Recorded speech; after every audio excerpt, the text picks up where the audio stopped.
Begin the meeting. Yes, thank you.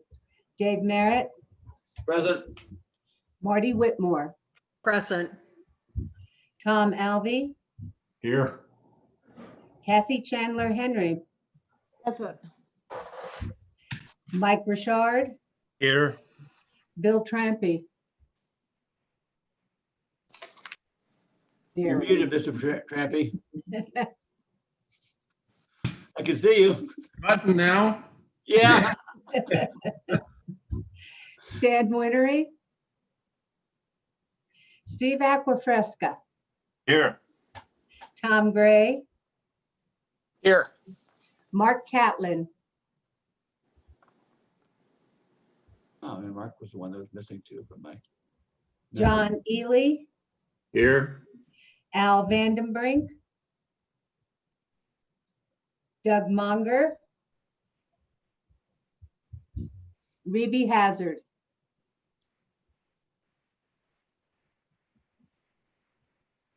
I can see her. Yeah.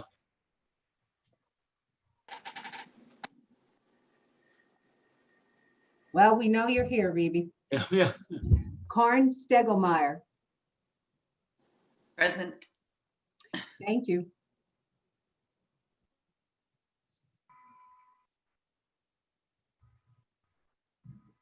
Is that it?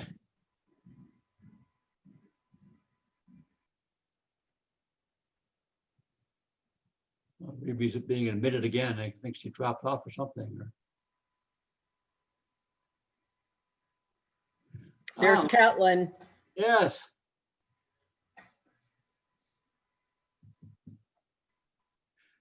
Good afternoon, Mr. Catlin.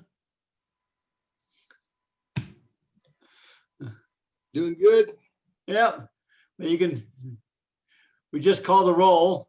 Oh, You can add Mr. Catlin in now, Lori. So, Lori, how many directors do you have, Lori? I have 1, 2, 3, 4, 5, 6, 7, 8, 9, 10, 11, 11, 12, 13. I'm missing Al and Doug at the moment. Oh, and Stan, I have 12. we have 12, yep. Okay, we have a quorum.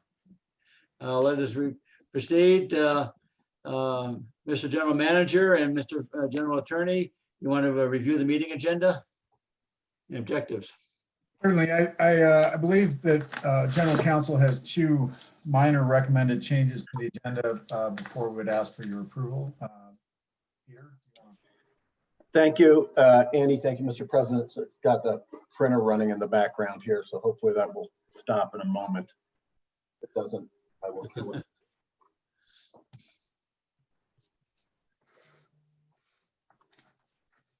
We can't hear it, Peter. Oh, yeah, well, I could. Sorry. It was troubling. I tried to print out 1 page and it looked like it was about to print out 100. So apologies. I have 2 recommendations for changes to the agenda for the board to consider. The first would be, excuse me, to add to the executive session agenda a new topic, the White River Storage Project, Wolf Creek Reservoir, and that would be item 3A, Romanet 6, I believe.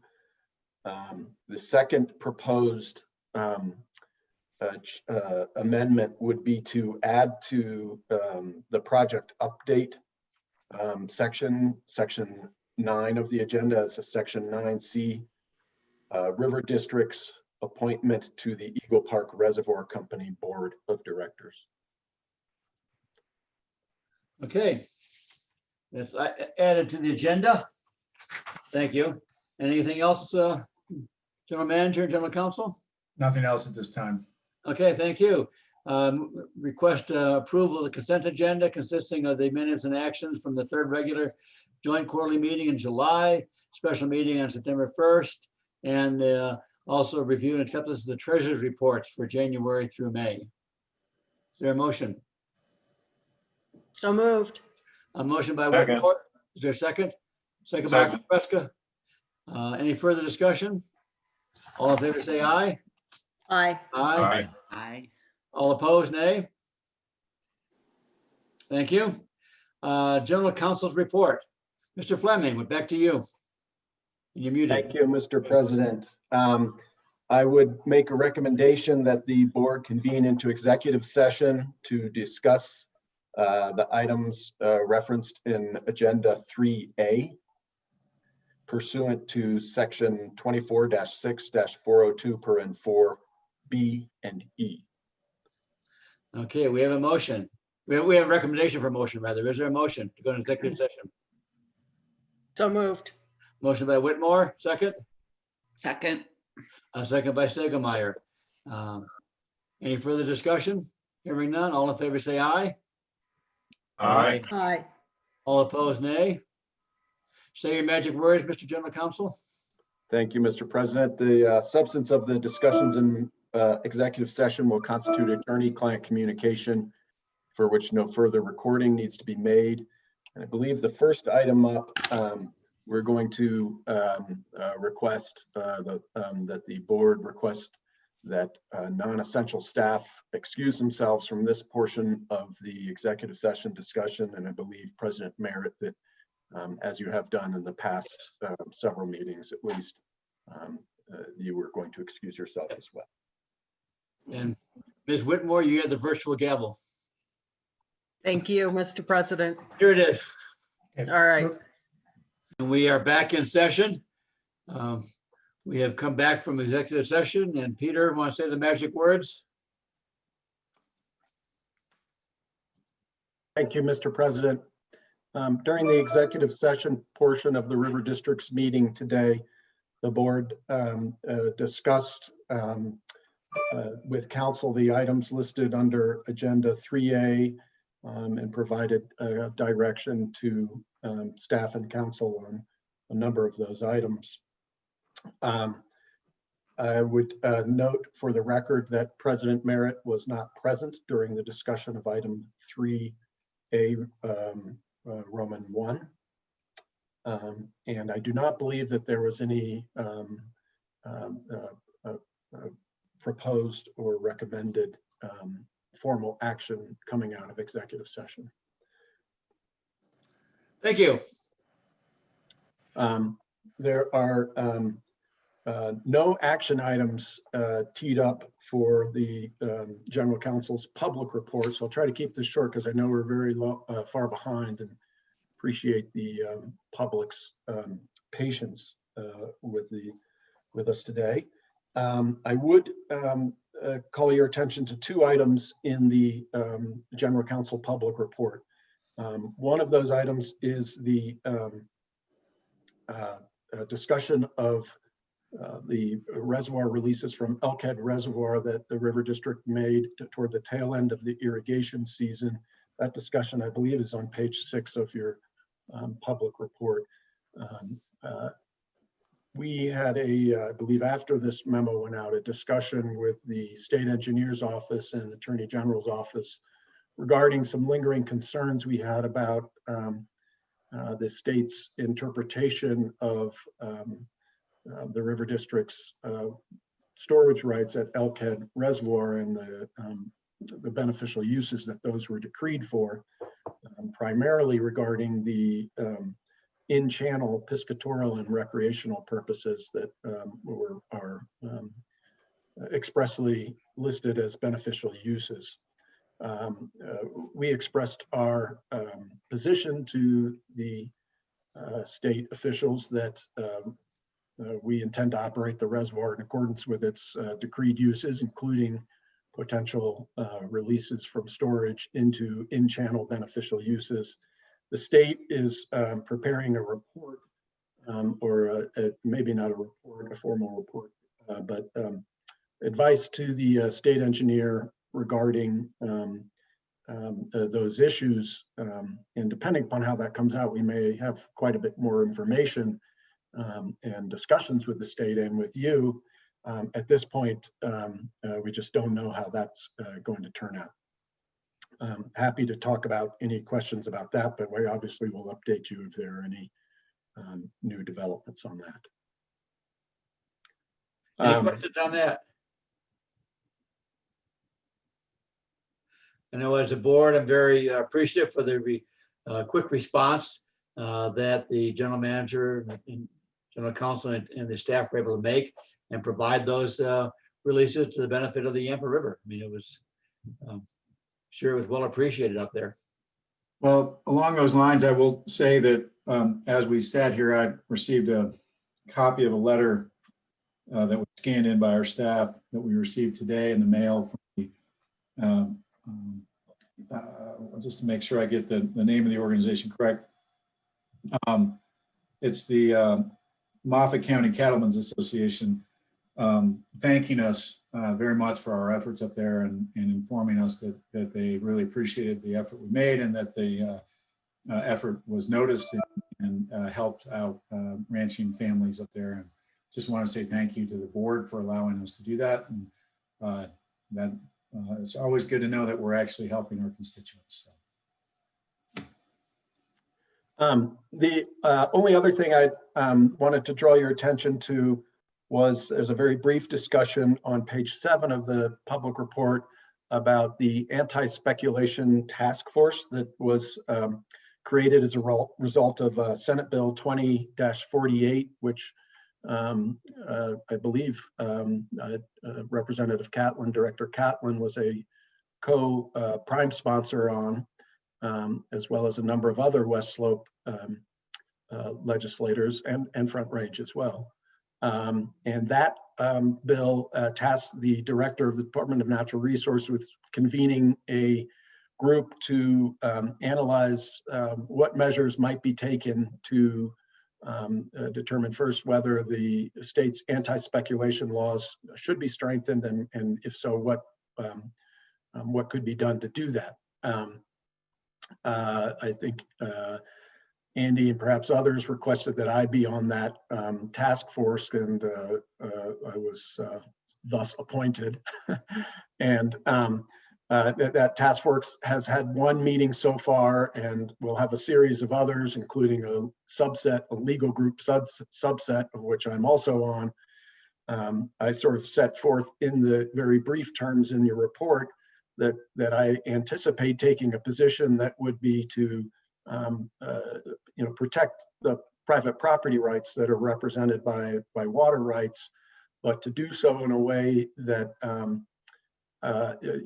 very much honors the anti-speculation doctrine by recognizing that those rights, water rights, are a right of use. They are not a right to hold and profit.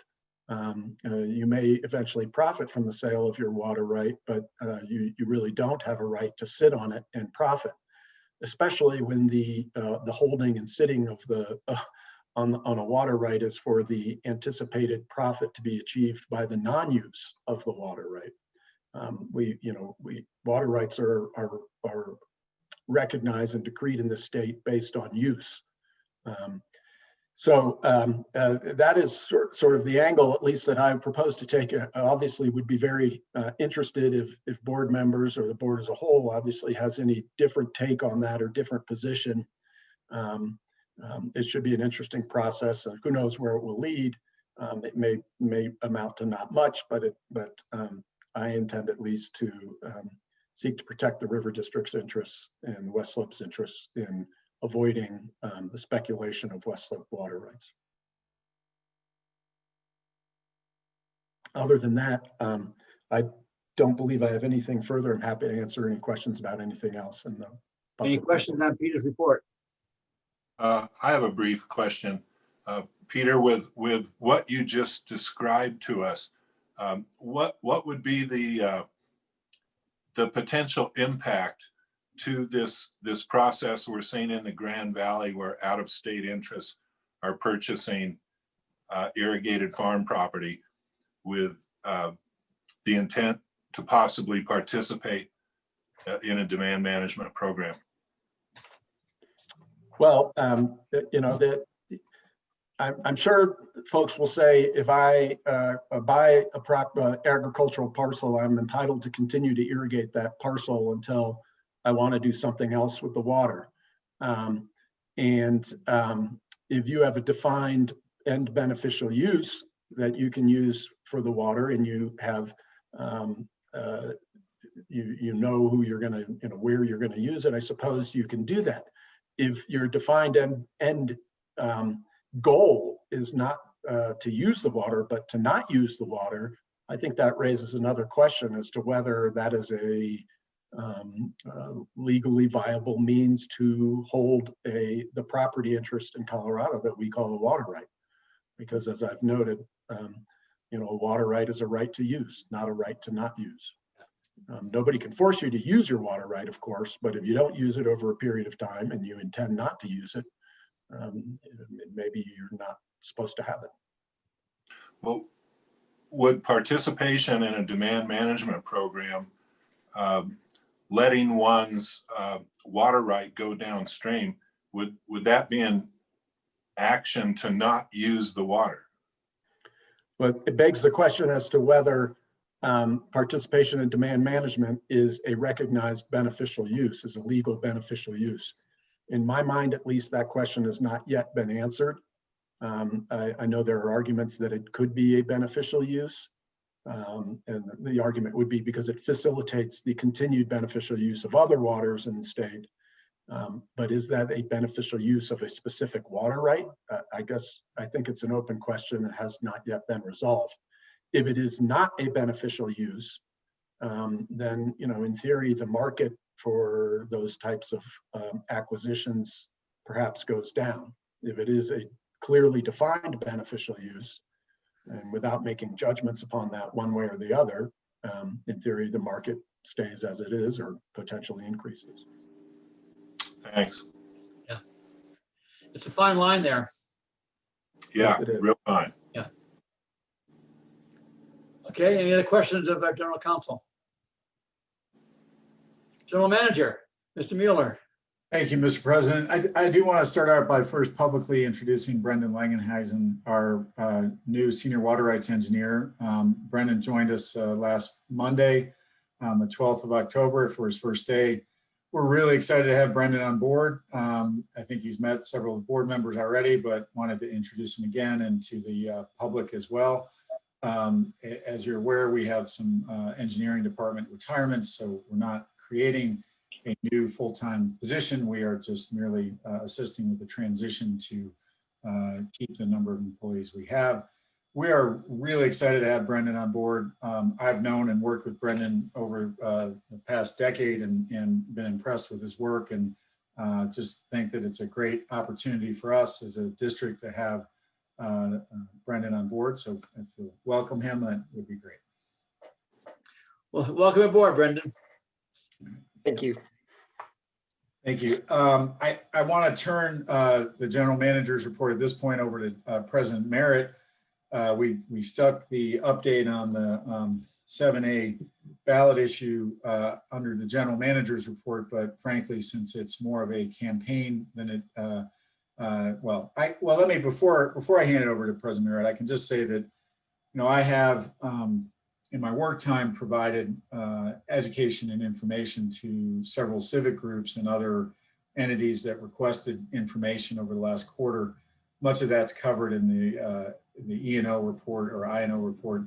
But I want to say that, we have been out getting the information out about what the facts are behind the board's decision to put this question on, as well as what the facts are with respect to what's contained within the ballot question and the fiscal implementation plan and the interrelated nature of the two of those. So that's the extent of the work that staff has been involved in. I will say it in my off time, I have taken a number of days of vacation this past several months. And during time where I'm not working for the district, I have actually appeared in front of bodies like the League of Women Voters in Mesa County and some other types of civic groups to advocate for the issue. But I'm being very careful and separating my time and keeping very close track of that. But with that, I'd like to turn it over to President Merritt for an overview of what's going on with the ballot campaign. Okay, thank you. I just wanted to, number one, thank all the board members for their support over this last few months as we get this ballot initiative and the information out to everybody. We are working with a consultant, public affairs consulting firm out of Grand Junction. We formed a committee, essentially Friends of the River District, and there's other supporting committees, Yes on 7A, that is getting, putting the word out. And we have had letters and resolutions of support from nearly 50 entities across Western Colorado, which is an amazing amount of support that we're getting. Endorsements from county commissioners, from city councils, from chambers of commerces. And you can find all of this on the website, yeson7a.org. We are 2 weeks out now, and we're into the final push. I think everybody is aware we're getting yard signs out there, and making contact with your friends and neighbors, getting letters to the editor in. It was very good op-ed with Ms. Chandler Henry and Mr. Catlin, opposite sides of the spectrum and viewpoints and everything else, but coming together to support this very important issue. And frankly, I feel very good about the way things are going on this. We've got, like I said, we have broad support across the district for this, with all sorts of entities ranging from the environmental organizations to the use organizations, Colorado Cattlemen, anybody involved in water use is just about has weighed in on this and is in support of it. So and anybody needs more further information on it can give me a call, and do go check at the on the website yeson7a.org, and you can see the list of the organizations that have endorsed this. So 2 weeks out, and we're into the final stretch. I think a lot of folks have voted already, and there's going to be a big push for the voting this year. Hopefully, within Colorado, we won't have a big issue. We're pretty well set up and versed in essentially mail-in ballots. So we've been doing it for a dozen years now, and all of our county clerks are very familiar and comfortable with the process. I think we should have some numbers fairly early in the evening on this. So any questions on what's being done on this? Well, just a comment, here in Mesa County, we were really fortunate to have state representatives, Janice Rich and Matt Soper, do a joint op-ed piece in support of 7A. Yep. Believe me, that goes a long ways in settling down some of the anti-tax entities that we have down here. Also, 2 of our 3 county commissioners went on the record in support of the measure. And one of them actually wrote a very good letter to the editor explaining why he was supporting 7A. I saw that, Mr. Justman. And Steve, Correct. I really want to thank you for your efforts down there. It's going to be instrumental in getting the broad support through Mesa and Montrose and Garfield are going to be our key areas. Yeah, as well as Delta County. Delta, yep. Those are big blocks of voters. Yep. Any other comments or observations on this? Okay, Mr. Mueller, move into your.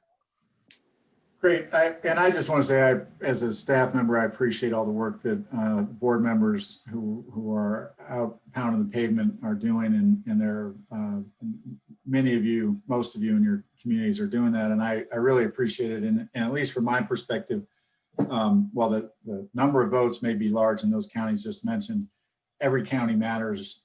So thank you for everybody doing your work. And I appreciate it. That means you, Ms. Hazard. Get everybody out there in Sawash County.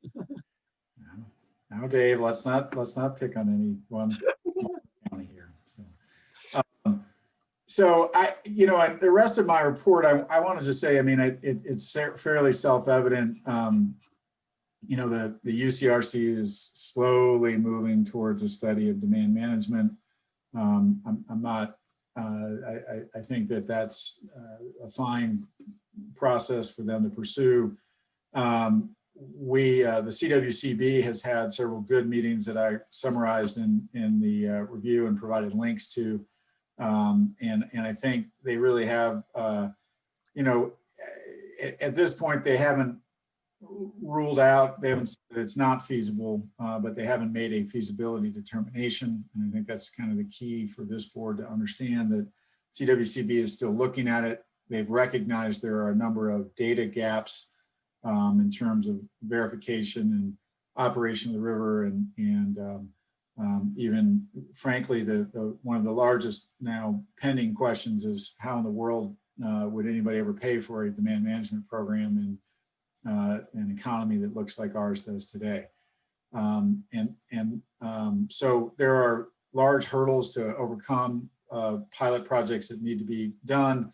And as I mentioned in my last sentence under that section, the CWCB has significant budget problems headed their way. And so don't know how much of that will be looked at by the state as we move forward, and what the reality is in that discussion. So I think moving forward with a program like that without the data is a dangerous decision. And certainly we've made it clear that that the information needs to be gathered and collected and properly synthesized before anybody makes a determination that such a program is in fact feasible. So keep that in mind, I guess. And if there are, before I move on, any thoughts or comments on that process where the state is with respect to that.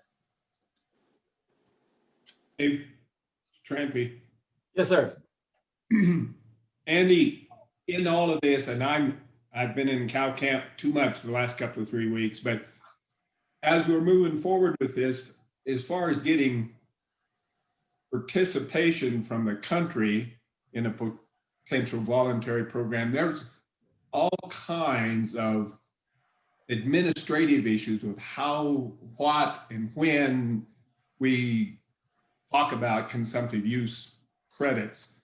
Are they getting to that level yet? I think there are a couple of pilot projects that I mean, the one in particular being run up in Grand County that gets into that, but you'll remember that that's not being billed as a demand management pilot study because the legislature didn't authorize the CWCB to spend money on pilot projects. And so they're running it under a water supply reserve fund, I think, funding.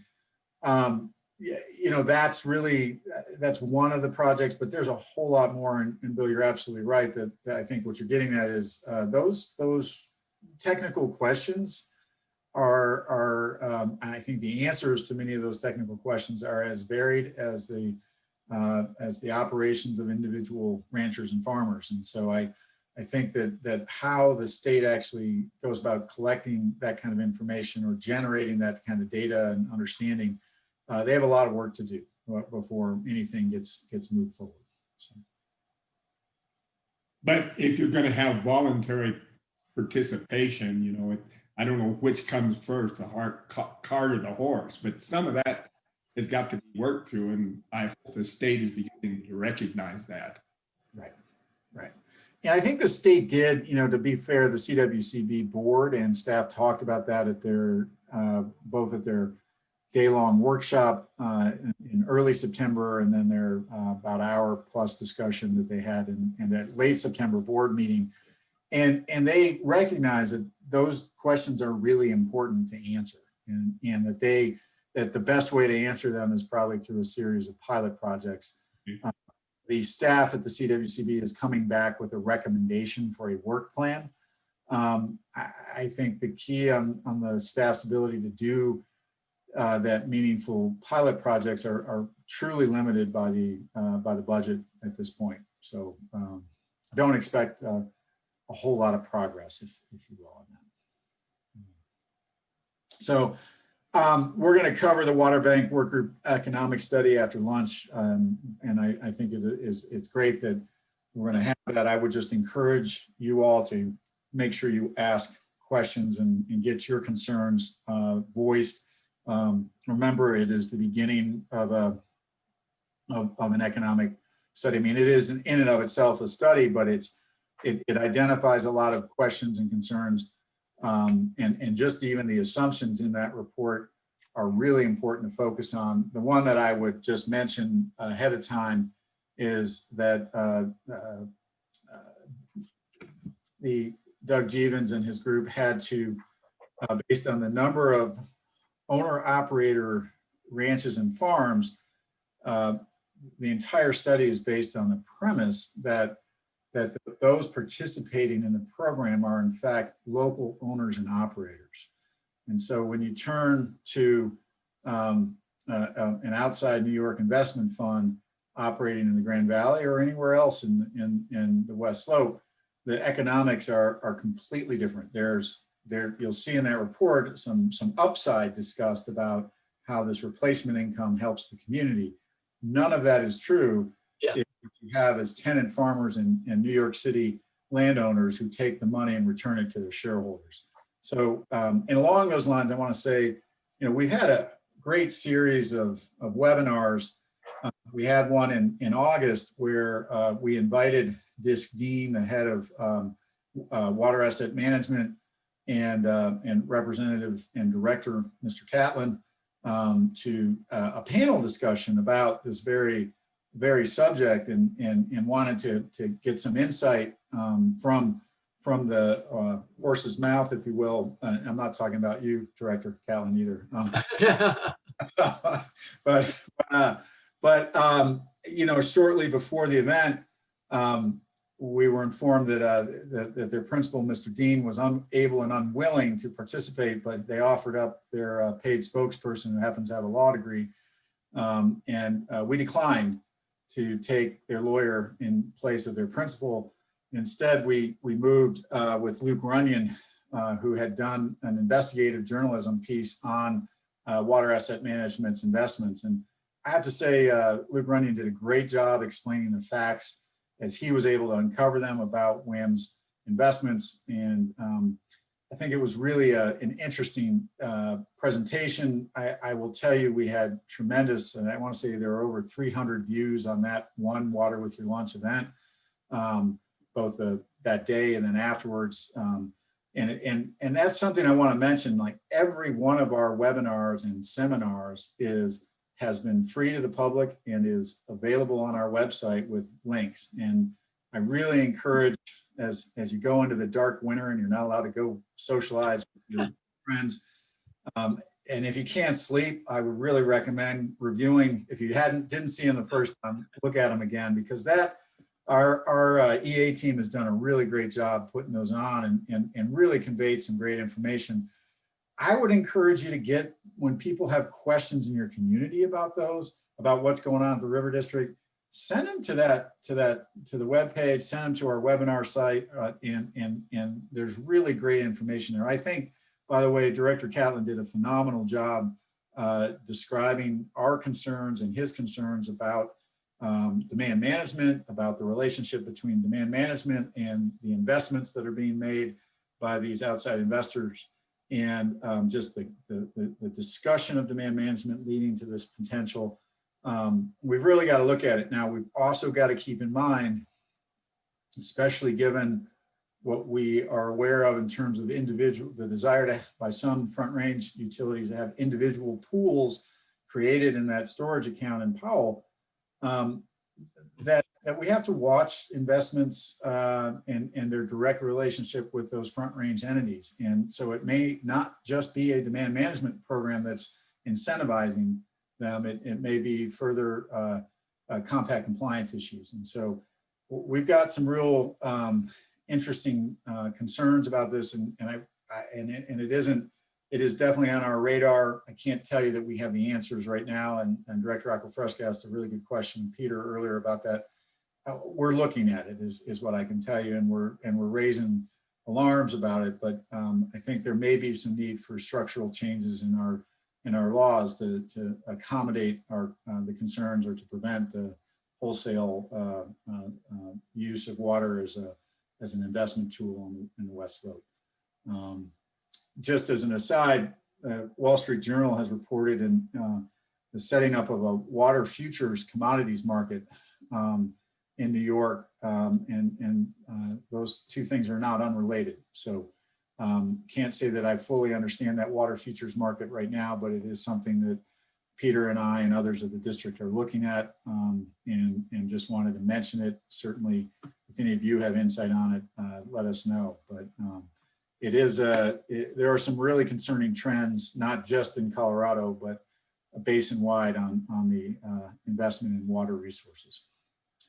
So, Yeah, I think, there are trends generally in investment of critical resources. I mentioned to you previously the a large investment fund buying up single-family homes.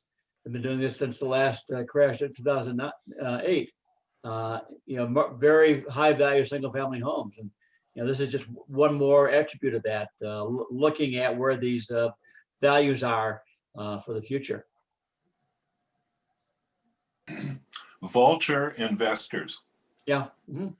I like that term, and Steve, I noticed, by the way, your use of that term made it into the Grand Junction Sentinel's editorial in favor of the River District Question 7A. So catchy phrase. Yeah. So, at this point, I'd like to turn it over to our Deputy Chief Engineer, Dave Kanzer, who's going to give a little, and Don, I think Don is back. He's been checking out the hydrology personally and directly yesterday.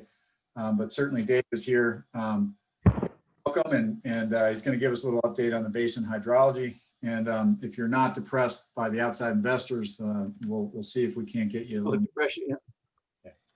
Okay, Mr. Kanzer. Yes, good morning or early afternoon. Can you hear me all right? Still morning, yep. Okay, so you can hear me. Good. Well, good to see everybody. Wish I had better news.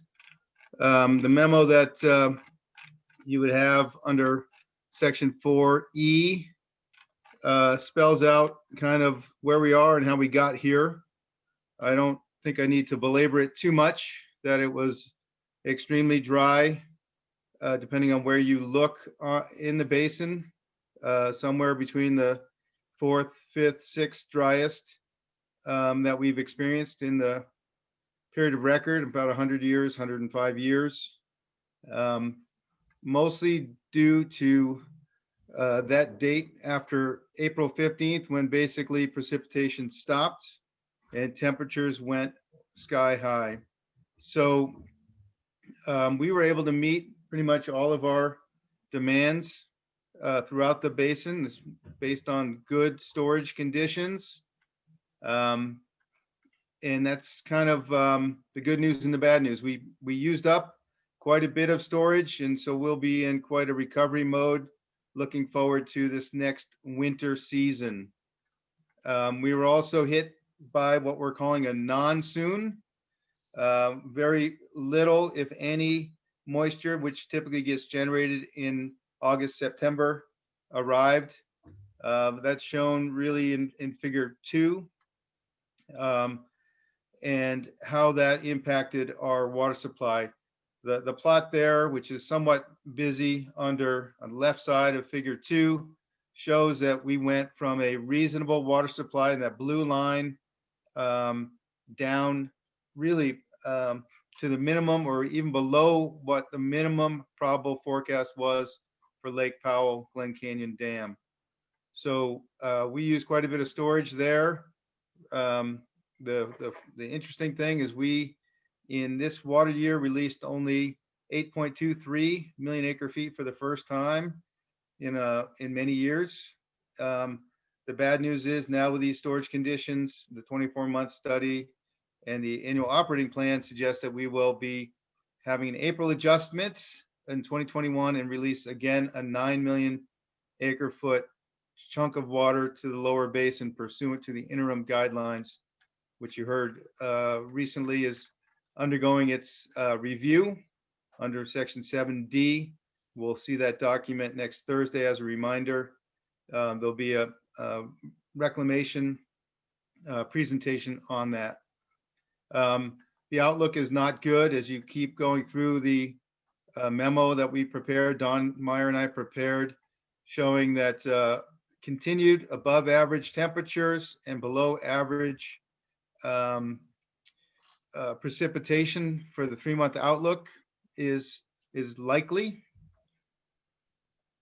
The only glimmer of hope we have is sort of the shift to La Nina conditions, where colder Pacific Ocean temperatures portend a wettening front, so to speak, in the Northwest and maybe in northern Colorado. You can kind of see that on the right side of figure 3. We're hoping that green area in figure 3 expands down into Colorado. As we move on, again, in the memo, figure 4 shows the really blood red issues, the expanding drought. The monitor suggests that these will continue, as I mentioned, not a good signature at all. And you'll see that it includes a lot of the Sierras. Why do we care about the Sierras? Well, California's demand is really dictated not only from their take on the Colorado River, but what they get from the state water project in California. Both of those are going to be stressed, and it indicates that they may be relying on some of their previously stored, intentionally created surplus. And that means possibly a greater take out of Lake Mead next year. So we're going to monitor that. As we move into sort of more local, less regional conditions, I'd say, dodged a bullet in the Colorado and in the Gunnison and in the Yampa for the most part, meeting our demands, but really relying again on those stored reservoir water supplies. I should probably kind of take a pause here, see if Dawn wants to jump in or anybody else in recognition of the time constraints we have in front of us, or any questions. Everything's kind of laid out here. And as I say, I'll stop there. Any questions folks have?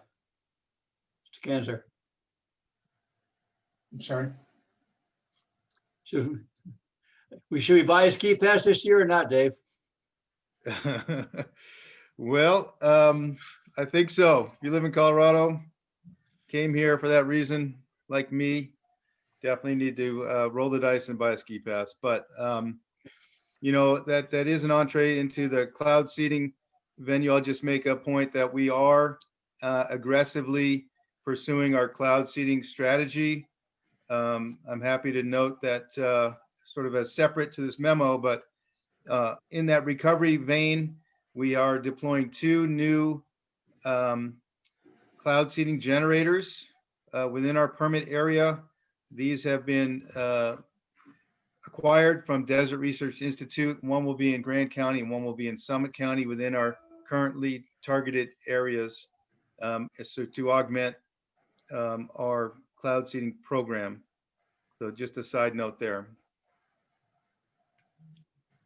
Okay, thank you. The only thing I would add to Dave's report, Dave, that was fantastic, by the way, thank you. Only thing I would add is, you know, the temperatures are just out of control. You know, August was the warmest August we've had in the West Slope on record. And while it's also one of the driest, the heat is just sucking the moisture out of everything. I'm sure any of you who are out in the fields and in your orchards understand that, but it's really, we're in a very serious situation. We're going into fall or into the winter again with a huge soil moisture deficit. And even if we have a close to normal precipitation in parts of our basin, we should expect below average runoff again into not only Powell, but our own reservoirs here on the West Slope. It really is a fairly brutal set of facts to deal with. So just that's what we're dealing with. But to the extent people are wondering what's going on, your constituents, that's an important factor to talk about, is not just the lack of precipitation, but it's the heat. You know, here in Glenwood, we have yet to see a hard frost, and it's October 20th. Yeah. My flower garden is thriving and would like more water. So, you know, I just, for you farmers out there, I turned off my water a few weeks ago, just to be clear, you know, but, you know, it's a tough one. So How much did we release from Rudai this year for flows? It's a great question. John Courier, do you have that? You know, I don't have that number. Oh, I don't have that number directly on the top of my head, but Dave, it was a lot. I mean, you know, Ute used 10,000, offered up 10,000 acre feet of their 12,000 acre feet contract. We had River District donated 1,500 acre feet. Exxon donated 5,000 acre feet. So, you know, right there, there's a significant volume over and above a normal year. Yeah, a significant amount, probably a little less than was offered up in 2018 at the end of the day, but quite a lot. And I'm sure that made a significant difference in the temperatures on the frying pan and the Roaring Fork also. Yeah. Well, Absolutely. I want to mention that the you know, the Roaring Fork Conservancy, which is a group based in Basalt, a nonprofit, not to be confused with a conservancy district, but a nonprofit, has a River Watch organization that records temperatures and other water data, one of the most active data submitters to the state. And they are actually right now modeling, they have sponsored a model that they're building to show what our collective Rudai releases do to the temperatures in the frying pan and the fork from a fish habitat perspective. The model's not quite done, is my understanding, but they are working on that. And I think that's a really interesting tool and something that not only folks in the Roaring Fork in Colorado should be interested in, but I think as we talk about other mitigation and adaptation strategies for climate change, I think we need to understand and help others understand the benefits of properly timed reservoir releases to assist in stream health. And, you know, obviously our releases from Rudai have an added benefit of hydroelectric generation plus getting water down to the Grand Valley for both irrigation and the power generation, as well as the endangered fish stretch down there. So there's a huge slew of benefits that we really need to help and understand. And I'm excited that that data is being generated locally and looking forward to sharing that with you when it's available. So. Now, in the spirit of the homestake releases, can we claim those for demand management release also? No? I don't think we'll do that, Dave. I don't think so, no. Any other questions on the basin hydrology report or anything else in the general manager's report? I have a question for Dave, just because I know he likes to get science nerdy. These dry, scary conditions have brought us a new meteorological impact, which is smoke, smoke, smoke in the air. And I'm just curious, and I don't think you have answers, but it seems like something we need to look at in the future. What is this smoke, particulate matter doing to the feedback loops in temperature and air and in growing vegetation?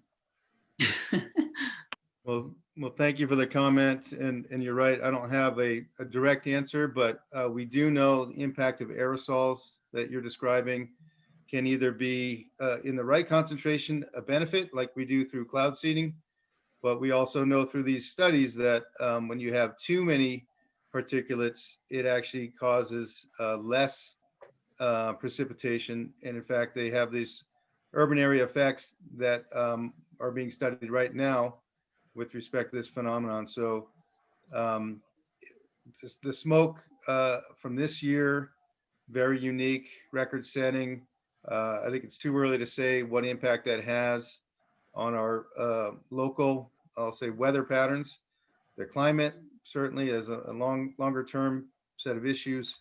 These kind of things are being modeled throughout through these global circulation models.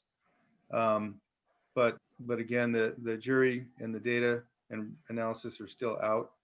But it's a good point to watch, because we do have these sort of self-fulfilling prophecies or cycles the more heat, the more smoke, the less precipitation.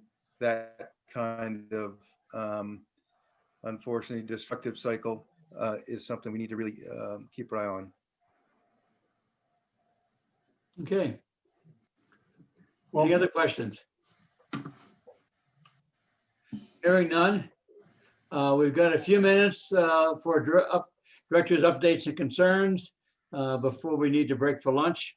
And we'll get us back on schedule. Mr. Mueller, do you have any comments at this point? you know, I was just gonna, if I can just say, I think it's important not to rush director concerns and updates, and we can push back the afternoon a little bit so I really would much rather hear from the directors about what's going on in their basins and make sure that we're doing as staff what we should be doing. And so I just would ask, you know, please don't rush it. I mean, don't take the next 3 hours, but No, but I think we can go for a little bit and get back on schedule. Normally I take a close, but I'm going to take a point of personal privilege and open on this. This will be my last regular quarterly board meeting. I gave notice to the county commissioners formally yesterday. They'll not be seeking reappointment. It's been a singular honor to be the board president and to be on the board for the past 12 years and to have had been with our district either as staff or as board for 36 years come this January board meeting. So I will come log in January to welcome everybody and to see you, but I will not be a board member at that point. But appreciate the support I've got, and it's been a great ride. It's been a great folks to work with, both the staff and the board over these many years. So thank you. Yep. Thanks, Dave. Great. And now I'm going to Thank go you, around Dave. in the order that you appear on my screen. Mr. Acrofresca, you're first. Well, thank you for the leadership and direction that you've provided in your tenure as board president. It's really been good. There's a great deal of concern, of course, in Mesa County about the developments with a New York hedge fund purchasing local irrigated farms, clearly with the intent to separate those farms from their water. And there should be a lot of concern about it. But in the conversation about Measure 7A and the River District, the question comes up over and over again.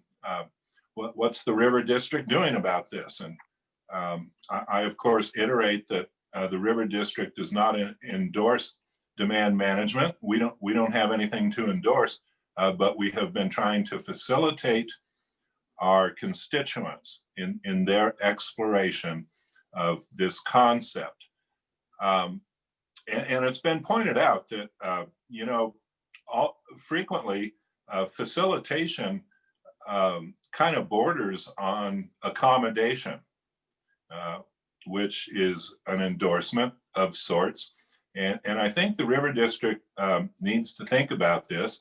The River District going forward will need to think about how much of our limited resources we want to continue to invest in this exploration, given the change of direction that has occurred here in the Grand Valley.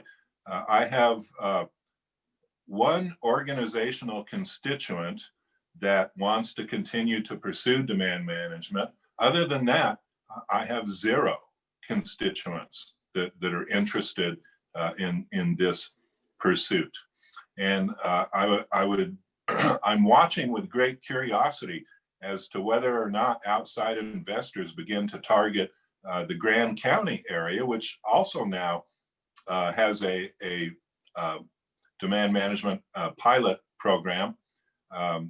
It would not surprise me to see investors repeating some of these practices that they've employed here in Mesa County elsewhere when they are given the encouragement to do so.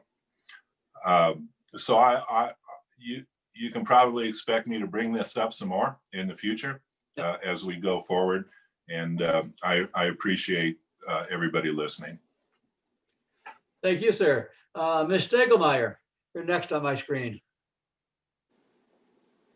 A couple updates. One is just the fires driving all of us crazy, and for us, we've been pushing to be more conservative on fire bans for a while, and the Forest Service tells us that they're using science, and in many cases they're using old science, or they're using science that doesn't include factors like, well, there's smoke in the air. Why do we want more smoke in the air? And it's not safe to breathe. So why would we want to be encouraging people to have fires? And the fact that we have thousands of visitors in our county from other states who don't know anything about fire. So that's an ongoing discussion. 10 years ago, October is not today's October, is another one of my statements over and over. And just a little update on our economy, which has changed, over time, but on steroids with COVID, we have 2/3 of our properties owned by people from out of state or out of county. And this has just gotten more extreme with COVID and with short-term rental, Steve's term, vulturistic investors making money on short-term rentals and taking those rentals away from what used to be local housing. So just creating more need for local housing there. That's it. Thank you, ma'am. Mr. Trampy, you're next.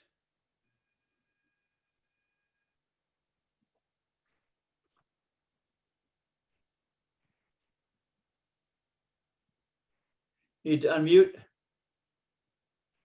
You muted, Bill. Bill, can you unmute yourself? It's hard to hit. I'm sorry. Okay. Agriculturally, I'd say we've got 50 to 60% hay crop basin-wide, pretty poor. No fall pasture to speak of, just too dry, no monsoon, no irrigation water. So fall pastures at a premium if it's available at all. Tourism-wise, we've just been run ragged. The country's been full. Motels, restaurants, those kind of people, those kind of businesses, whatever they legally can do, they've more than done. I hear that the north end of the valley is record attendance with all kinds of measures this past summer. That's all good and for what it's worth, but when you get in the hills or you get in the resource has just been beat to pulp, not necessarily by the agricultural industry, but the recreational use has just been extreme. It's a wonder we haven't had fires going everywhere with people camping and using big parties from the university and the younger set in the summertime, and this fall they've been going to the hills in vast numbers and having big parties all night. So we have those kinds of things happening, and I don't know what's going to happen. Everybody says this is a new normal, and I tend to agree because nobody cares anymore. They just do their own thing at the expense of everybody else. But I think we've got some real problems, at least in Gunnison County, coming down the pike in dealing with these issues. We have one set of people that just want it and another set of people that don't want anything to do with it. And so there's no middle ground, and there's not much collaboration about trying to figure out what should or shouldn't happen. So we'll see what happens, but it's not pleasant in Gunnison County. Thank you, sir. Ms. Whitmore from Ray County, you're next. Ouray County has managed to keep COVID cases at a real minimum, notwithstanding the really large number of tourists that we still have in town. Usually by this time of the fall, the streets of Ouray especially are pretty bare of people, but families, kids, everywhere. The you know, the RV parks, the campgrounds are full. And so we've had a lot of the same problems that the Director Trampy just mentioned in Gunnison. You know, the Alpine Loop has been heavily traveled this year, more accidents, people driving it who don't know the rules, you know, who don't understand or don't want to understand the etiquette of trail riding and so on. And, you know, sheriff had to go up and break up a near fist fight. So it's been a difficult summer in that respect. On the positive side, you know, the restaurants and the businesses that in March and April were closed and worried about how they were going to survive have largely had a pretty good year. And so, you know, that's the plus side. And we have managed to do it without a huge outbreak or many cases. So we're grateful for that. But it's very dry here, just like everywhere else. And, you know, I think everybody's nervous, especially with a fire over on the Silverton side now. I mean, it seems like there's fire all around us, and that's a huge concern. And we've got a contested Board of County Commissioners race that's kind of taking up a lot of the oxygen. So there hasn't been a lot of discussion of 7A, at least in the newspaper. However, we've got people all over, you know, talking it up. And so and the Board of County Commissioners did pass a resolution supporting it. So that's on the positive side too, positive side as well. But I think that's really all I have. Thank you, ma'am. Speaking of fire, Miss Chandler Henry, you were kind of in the hot seat for a while, so to speak, weren't you? Yeah, we were just waiting. Oh, sorry. Waiting for the .0 volcano to erupt next for 2020's events. So, you know, we had a crazy fire season for sure. And I share some of Karen's same concerns. It seems like our models for fire prediction may be a bit outdated, at least at the local level. Thanks to you, Dave, for your leadership and all your vast knowledge of the River District and for taking the present role. We will miss you, but I'm sure maybe we'll get to see you in the audience. That will be good.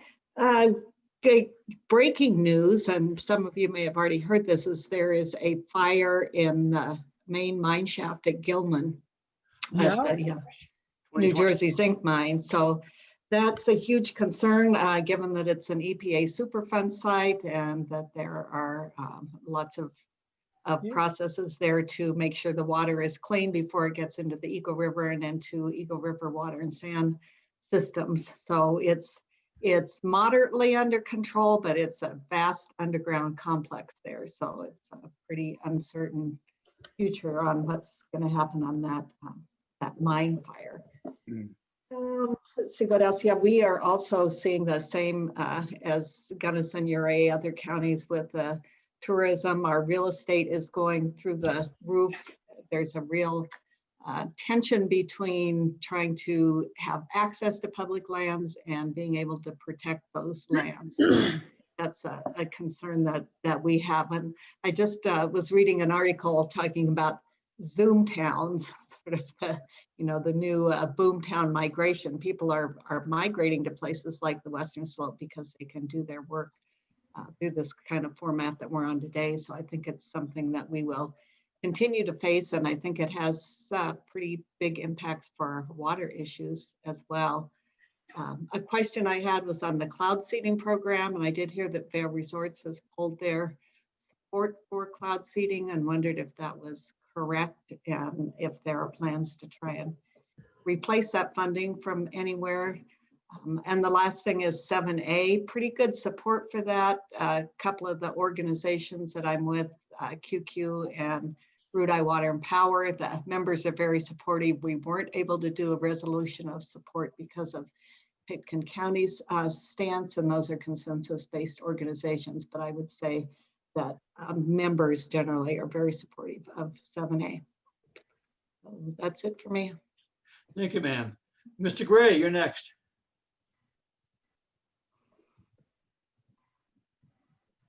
Okay, thanks, Dave. And yeah, I'm sorry to see you leaving, Dave. You are, as Kathy said, a great source of knowledge, and thanks for your service. I'll have to talk to you offline to see what your plans are. Yeah. Anyway, yeah, here we have the same concerns as everyone else, drought and virus. We have, with the additional to that, we have some regional concerns, our economy, the reduction of the coal mines and the power plant coming up. And it's been pretty busy here though, with, as Marty just said, people are coming to Moffat County as well. But overall, I guess I would just have to say that everyone is just, you could say, is keyed up a couple notches above what's normal. And we all feel that uncertainty, everything added together. On the positive side, with this drought and this summer on the waterfront, I seen a willingness to work together more than ever, to partner and to acknowledge that, you know, rising tide rises all boats, and a falling tide sinks all boats, and the recognition that we're all, regardless of your interest, affected by the heat and the drought in some way, and a willingness to say, how can we come together? With that in mind, I want to thank you guys, the River District and Tri-State, for the releases from Elkhead. It really did have a significant impact to some irrigators, some people that were trying to figure out, they already had their cows on the meadow and there wasn't anything there. It allowed them to water a little bit longer. It did reduce the duration of the call, so the benefit was spread out. And I think that's one example of working together and recognizing those things. People could have taken the water and not let it get to the calling structure. We're willing to not suck it all off so that every call could come off and everyone could benefit. So thank you guys. And, you know, we'll see what happens this winter. Pray for snow. Thank you, sir. Mr. Albee, you're next. All right, thank you, Dave, and echo everyone's appreciation for your work as president and on the board. We'll miss you. Well, Delta County is dry like everywhere. We ran out of reservoir water from Paonia Reservoir in the first week of August, and that's way earlier than we're accustomed to. So production for hay and pasture is way down. It's going to be a little tough on livestock producers. We did, in general, on the orchards, manage to get everything irrigated enough to produce a pretty good crop this year. Paonia Reservoir is currently being worked on with MOA funds. We're replacing the bulkhead and the outlet works. So that's positive this year. It's the second year of that project, and we hope to see it completed successfully. 7A is gotten a fair bit of positive discussion. Hard to tell how the election results might go, but there is good recognition of what the River District has been doing. So I think that's positive. okay, thank you. Ms. Hazard, you're next in rotation. Thanks, Dave, for everything that you've done. Saguache County is like everybody else. You know, we've had an increase in COVID. There's 2 schools in Saguache County that's currently closed again. Our fire ban, the sheriff dropped down to stage 2.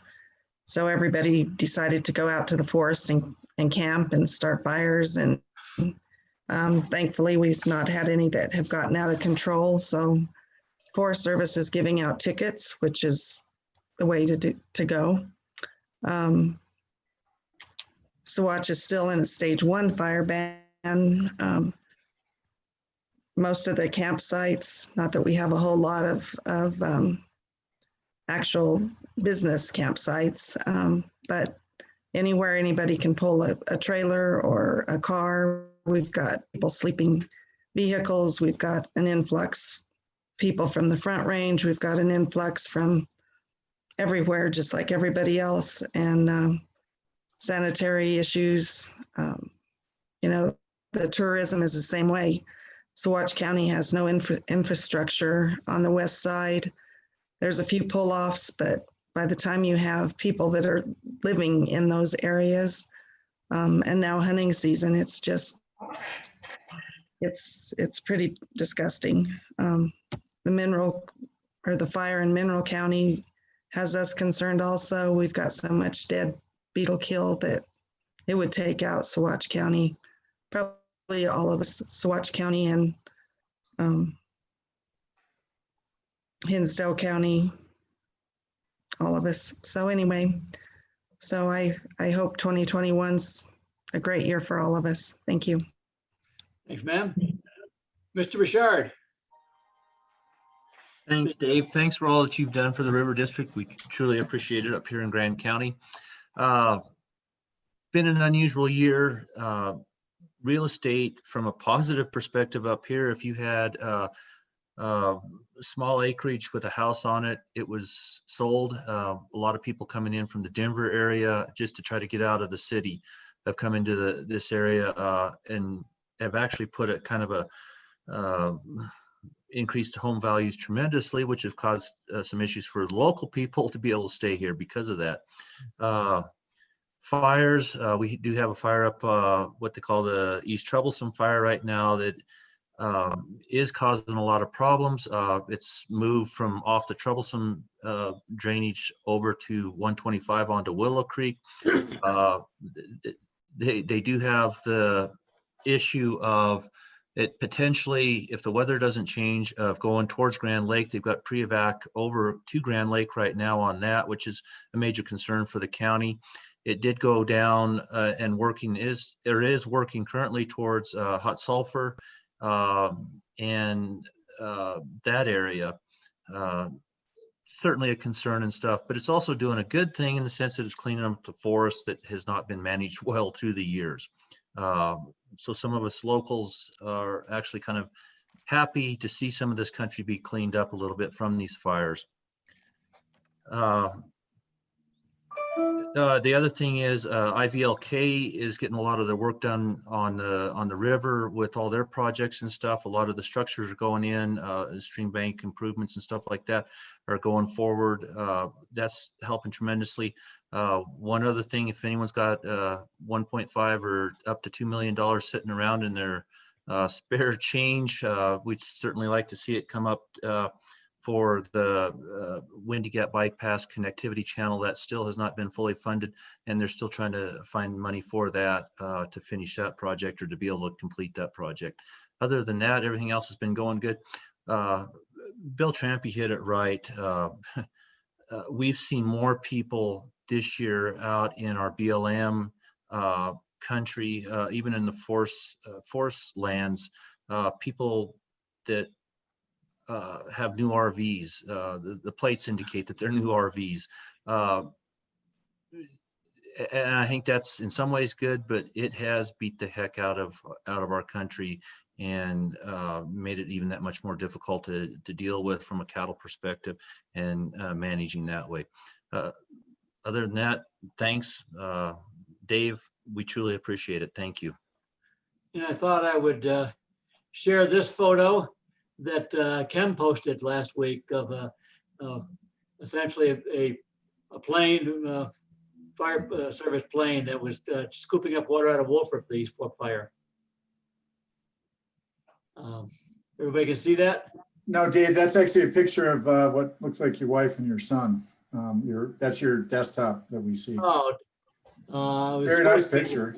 Sorry about that, but Kim had posted, I guess I grabbed the wrong one, but Kim posted a very good photo of the fire service plane picking up water, scooping water out of Wolford for these four. So as is our practice, we allow, anytime there's a fire near one of our reservoirs or water storage units, we encourage and as quickly as possible allow water access to the firefighters. So we are insisting up there, and they did get checked. They went through an ANS check before those planes were allowed to scoop. There's some pretty interesting planes. They skim along the reservoir surface and pick up the water through these fin or gills, if you will, and bring the water into the plane, and then they take right back off. So it's a pretty interesting technique that they've got up there. Yeah. Mr. Winnery, you're next. You done mute. Yeah, Dave. Yep. Yeah, thanks for all your time. And I will tell you that it's been a pleasure knowing you and stuff like that.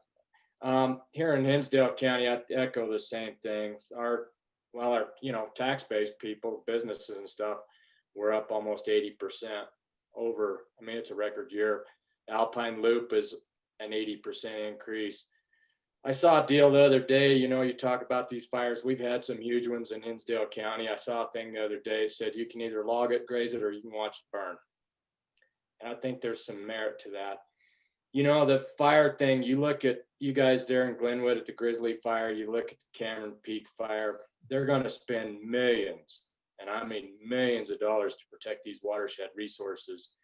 Whereas preventive maintenance, they'd spend a third of that money, which is kind of a shame in a way, but that's another story. But it's the same thing here. Lots of people, we've only had 3 COVID cases in Hinsdale County. I think that's because they quit testing people.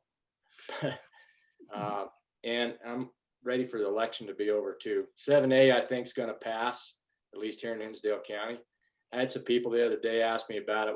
They were pretty opposed to it because we've had a medical center bond. We've had a school issue bond that passed. And I said, the difference between this is it's not a maintenance thing at the end of the day. It's different than that because it goes to different places. But I think it's going to pass and it'll be a good thing. But, that's all from here. It's just dry hope for snow. That's all I can say. Okay, Representative Catlin, you're next. Well, thank you, Dave. It seems like I've known you for a long time, man. Yeah, we're working together about 25 years, I think. Yeah, probably. Yep. Thank you for your time, your effort, and your passions. You've done us a good job. Try not to be a stranger. I see we put on some of the guys that retire, we hire them on as consultants. So maybe we'll just keep you around as a free consultant so that we can go to the library and figure out what happened in the past. Okay. Here in Montrose, we got the same problems. The farmers, we got our crops are in off the ground pretty much. Everything's in the shed. Some of them did pretty well. With short water all year, everybody had to be an irrigator rather than a water spreader. So I think some of the guys have accomplished that. Some of the crops look pretty good, but the heat, when crops come up and it's that hot, that quick, it seems to stun them and set them back. And I appreciated the comment about the non-soon, because all it did here was cloud up a couple of days and, tempted us that it was going to do something, and then nothing happened. Cowman, I think I'm worried about them. The sheep guys. Everybody in ag in this community is just kind of holding its breath right now. We're still selling, beans are going into the shed at 1983, 84 prices. I don't know how long you can expect an industry to continue to do that. The only thing that's keeping us in business right now is that we produce more pounds than we do more price. House prices, all those kind of things are skyrocketing here the same. Montrose is not immune to that. Our streets are full. Every other car's got a Razor sitting behind it, brand new. And well, I'll tell you what, I wish I had the time to go out there and play with them, but it's been a real busy season, this election and all the things. I think 2A looks good here in Montrose County. I think one of the things that 2A has done for the River District is that it's brought us to the table. We now have conversations going on about us when previously people would say, well, what are they? Who are they? Who are they? That question is now pretty well answered, that, you know, we're standing in between those people that want what we have and us trying to keep it. I think that's the one thing that I'm making the argument about the most, is that, listen, you're talking to David here. You know, we're standing in between some giants that we're holding off and doing a pretty good job of it. So I think there's some folks that are turning to look at the River District in a lot more positive way, because we're now in the conversation. And, you know, I think that's a good thing for us. I think we're going to show that we really do stand up and are doing some really good things. Even folks that don't ever talk about water are now asking me about how is the River District doing. So that's a positive. You know, elections are always spooky. You know, it doesn't matter who you are, doesn't matter what kind of a district you live in. It's always a vulnerability to put your name up there on that sign and hope they'll vote for you or for your issue. But I think the community here is starting to realize just how valuable the River District is. And I think we're going to see a lot more allies out of community members that have not been allies because they didn't know. So this is a good thing. Anyway, and I want you all to know, I want you staff people to know, I'm impressed with the way you've been able to accomplish the mission, the job, and what needed to be done, and going above and beyond that. This is not easy. This Zoom town, I like that term too. This Zoom town business is something that I hate it. You know, I got COVID fatigue. I got all the problems that are going on in everybody else's life. But the River District staff, thank you. Thumbs up. I'm proud of you. You've all done a terrific job. Keep it up. And, you know, I want you to know, none of us on this board think that you could do better. I want you to know that we're very happy. We're proud of you. You're professionals, and you just pretty much kicked butt this whole season. Thank you all. Thank you, sir. Mr. Ely, you're the last one on my screen rotation. Are you there, John? John, are you there?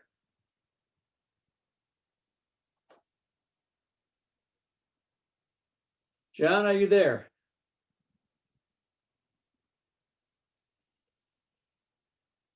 He must have stepped out for a minute. Guess we'll have to come back to him later. He is still muted and okay. Let's take a half hour. Think we can do it in a half hour or less? Mr. Mueller, what do you want to suggest? I'd say it's up to the board, but I would think, you know, if you felt like you could do it in 20 minutes, it probably wouldn't be a bad thing, just given the workload at the end of the day. It's up to you. That's up to the board. So let's try and be back. Let's target for 12:45. Okay. And we'll be back then. And Lori has things set up in our kitchens, right? Right. There's lunch upstairs when you want to just go up and get that. Okay, thank you. For any of you who are taking a call from the basement, there's lunch in your kitchen upstairs. Yeah. So did you say 12:35 or 45? Let's go for 12:45. Yep. Okay, thank you. Get back earlier, we'll get back. Let's be back by 12:45. Definitely, we'll gavel down there. So. Thanks. Okay, thanks, folks. Yep. Yes, Mr. President, thank you. I was just looking to see if Doug Jeevens was on. I'm not sure he is. Mike, if you want to, oh, there's Doug showing up. Excellent. Yeah, Andy, I'm here. Excellent, thanks. Okay, there he is, yep. And Mike Itell, I believe, is also on as well. And I'm going to turn it over to Mike to do the introduction, and then Doug is going to give us a presentation on his economic studies that he's performed on behalf of the Water Bank Work Group. Just as a reminder, this is a longstanding group that the River District participates in, originally formed between the River District and Western Conservation District, and has since expanded to initially include Tri-State and the Nature Conservancy, and actually at one point the Front Range Water Council, who has since dropped out, and our more current or more frequent or recent partners, I should say, include the Upper Gunnison Water Conservancy District, the Uncompahgre Valley Water Users Association, and the Grand Valley Water Users Association. So with that, I'm going to turn it over to Mike, and Mike, please have at it. Good afternoon, directors. Can everybody hear me all right? Sure can, Michael. Great. Mr. President, thank you for having us speak this afternoon. And I'd like to thank you for all your service to the River District and actually hiring me. Some people may want to take that one back, but we're here and moving forward, but best of luck. And I won't waste too much time introducing Doug, because he's got to the meat of the presentation and really the guts of the economic study. But I will say, hopefully you've read my 178-page memo thoroughly. It has the executive summary, a foreword, and the report combined, along with my couple pages of the forward memo, really just outlining the Water Bank Work Group's role in this study and where we are today. Again, Mr. Director Aquafresca mentioned, I think there is some common understanding or feelings that the River District's promoting a demand management program. So I've always had that disclaimer on the front end that this doesn't show us in favor of it. We're really looking just to look at the economies of scale here. And I highlighted a couple tables from the study, which Doug will go into more detail, I'm sure, but those are the kind of the meat of the results for the economies. And then some bullet points that Doug has highlighted in the executive summary. But with that, you all seen Doug at our seminar last fall when we were all in person. He kind of did a report on this with Sonia, kind of outlining how this was going to proceed. And we've spent a good time since COVID trying to catch up a little bit. It slowed us down a little, but things are finished, and we're taking this on the road now. He's done probably 5 or 6 presentations already and has another 5 or 6. We're hitting all the round tables, all the Conservancy District Water Bank members and the steering committee. So with that, Doug, hopefully the transition to your PowerPoint goes well, and appreciate you taking the time today. Thanks. Well, thank you, Mike. And I'm going to try to share my screen, but in the meantime, I do want to give a shout out to Mike for all of his help in the study, and particularly in managing all the logistics of these presentations and so forth. And I also want to thank Andy for his leadership in the process, working with the Water Bank Work Group and the steering committee, and in helping kind of herd cats at times, which is always crucial. So let me see here. Let me get this going. Yeah. Okay. Okay, good. That worked. Terrific. Okay, good. Everybody's seen this, and I know quite a few of you have probably already seen this presentation, so I'll move fairly quickly through it. But feel free to stop me or raise questions as we go if you'd like, or we can try to answer questions at the end. Anyway, the study was a bit of a journey, or has been a bit of a journey. We started about 18 months ago in the spring of 2019. And the purposes of the study were really to evaluate the potential secondary impacts. By secondary impacts, what we really mean is the impacts beyond the participating farms and ranches that might be involved in a demand management program on the broader communities and support industries and so forth. And also to consider or to try to identify things that might help maximize the benefits from a program like this or reduce some of the adverse impacts. This is a schematic we've used quite a bit, and it provides kind of just a simple overview of the methodology or the framework for the analysis anyway. And so on the left-hand side of this chart, what you see you can sort of think of that as the benefits side. And that really starts with the compensation payments that might be paid to, or that would be paid to participants in a program like this. as those payments get respent locally in the local economy, that can produce obviously some economic benefits that can help offset some of the potential adverse impacts. Right-hand side is more the adverse impact side of the framework, and that we think of that as sort of two components. It really starts with reductions in production that would correspond to consumptive use savings. And then we look at that in terms of both the backward linkages, which are the impacts on the businesses that supply farms and participating farms and ranches that are reducing production and presumably reducing their purchases of inputs as well. And the forward linkage side, which is the folks that would use the purchase or use the hay production or crop production that could be reduced through a demand management program. So we're going to kind of focus first on the more positive aspects, and then second on the potential adverse impacts. A little bit more background. Of course, our study area for this work was all of Western Colorado, and we broke it out into the 4 major river basins. And the analysis is really conducted at the basin level for each of the 4 basins. We had stakeholder groups in each basin that we organized as part of this process, and we met with them a couple times and got some key input from them, as well as some review of the preliminary findings. One of the key aspects of the analysis was the development of basin-specific crop budgets for grass hay, alfalfa, and corn.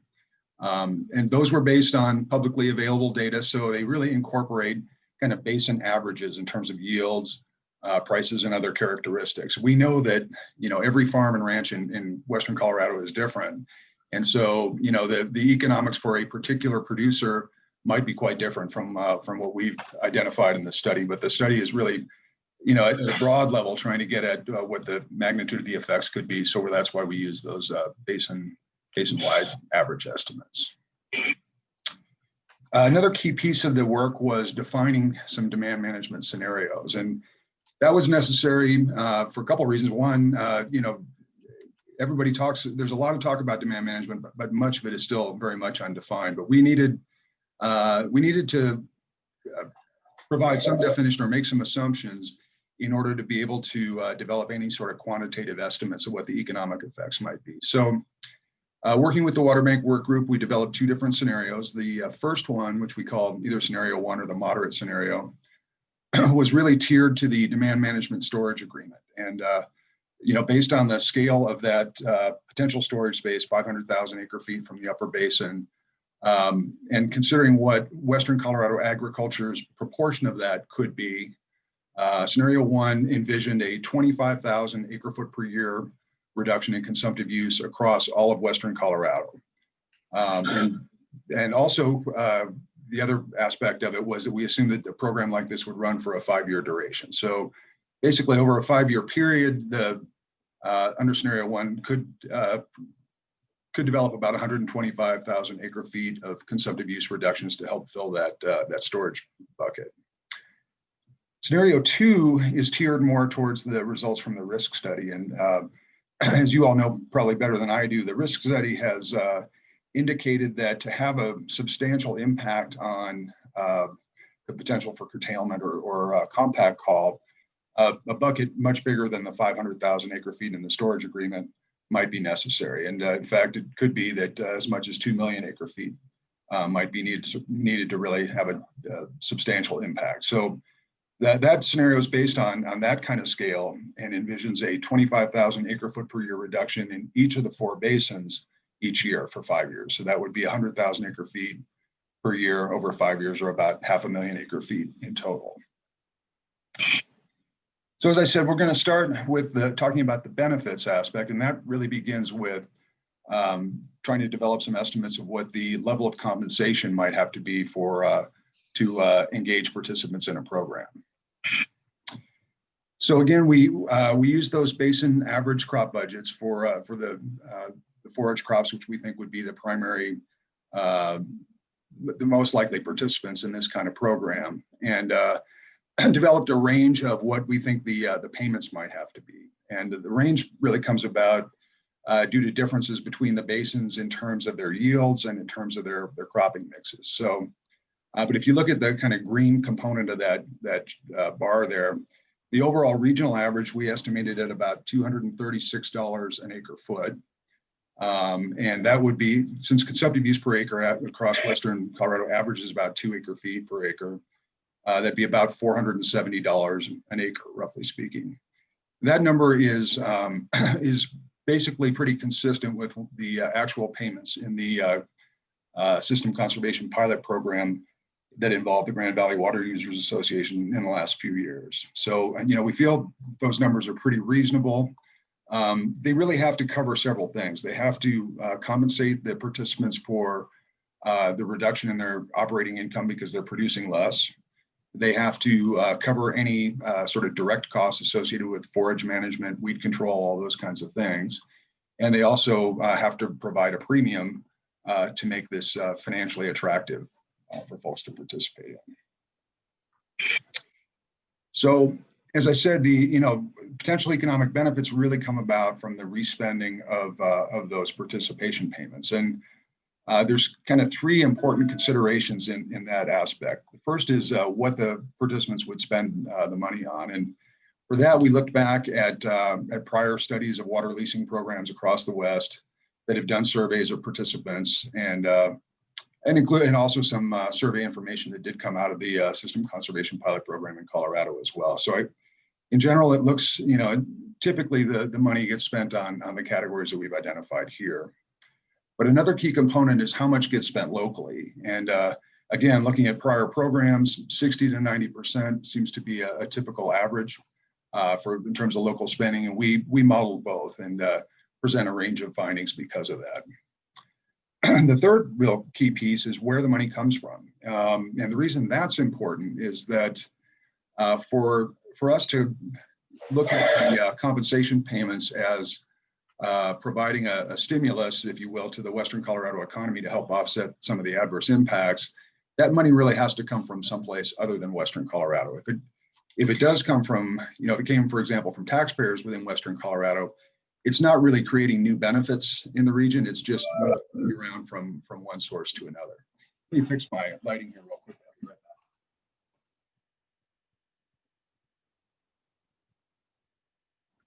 Well.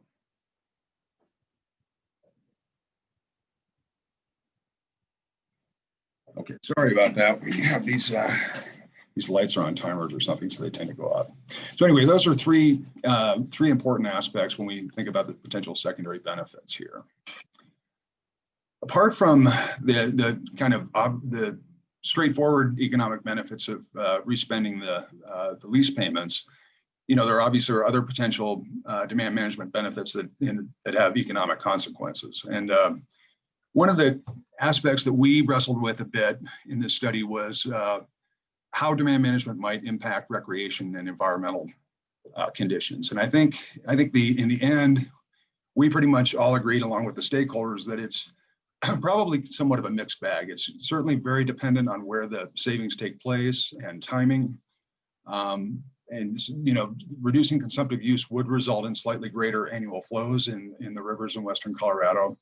But by the same token, we would also lose some of the late season return flows that can be very critical and potentially have less forage and habitat for wildlife with less irrigated acres.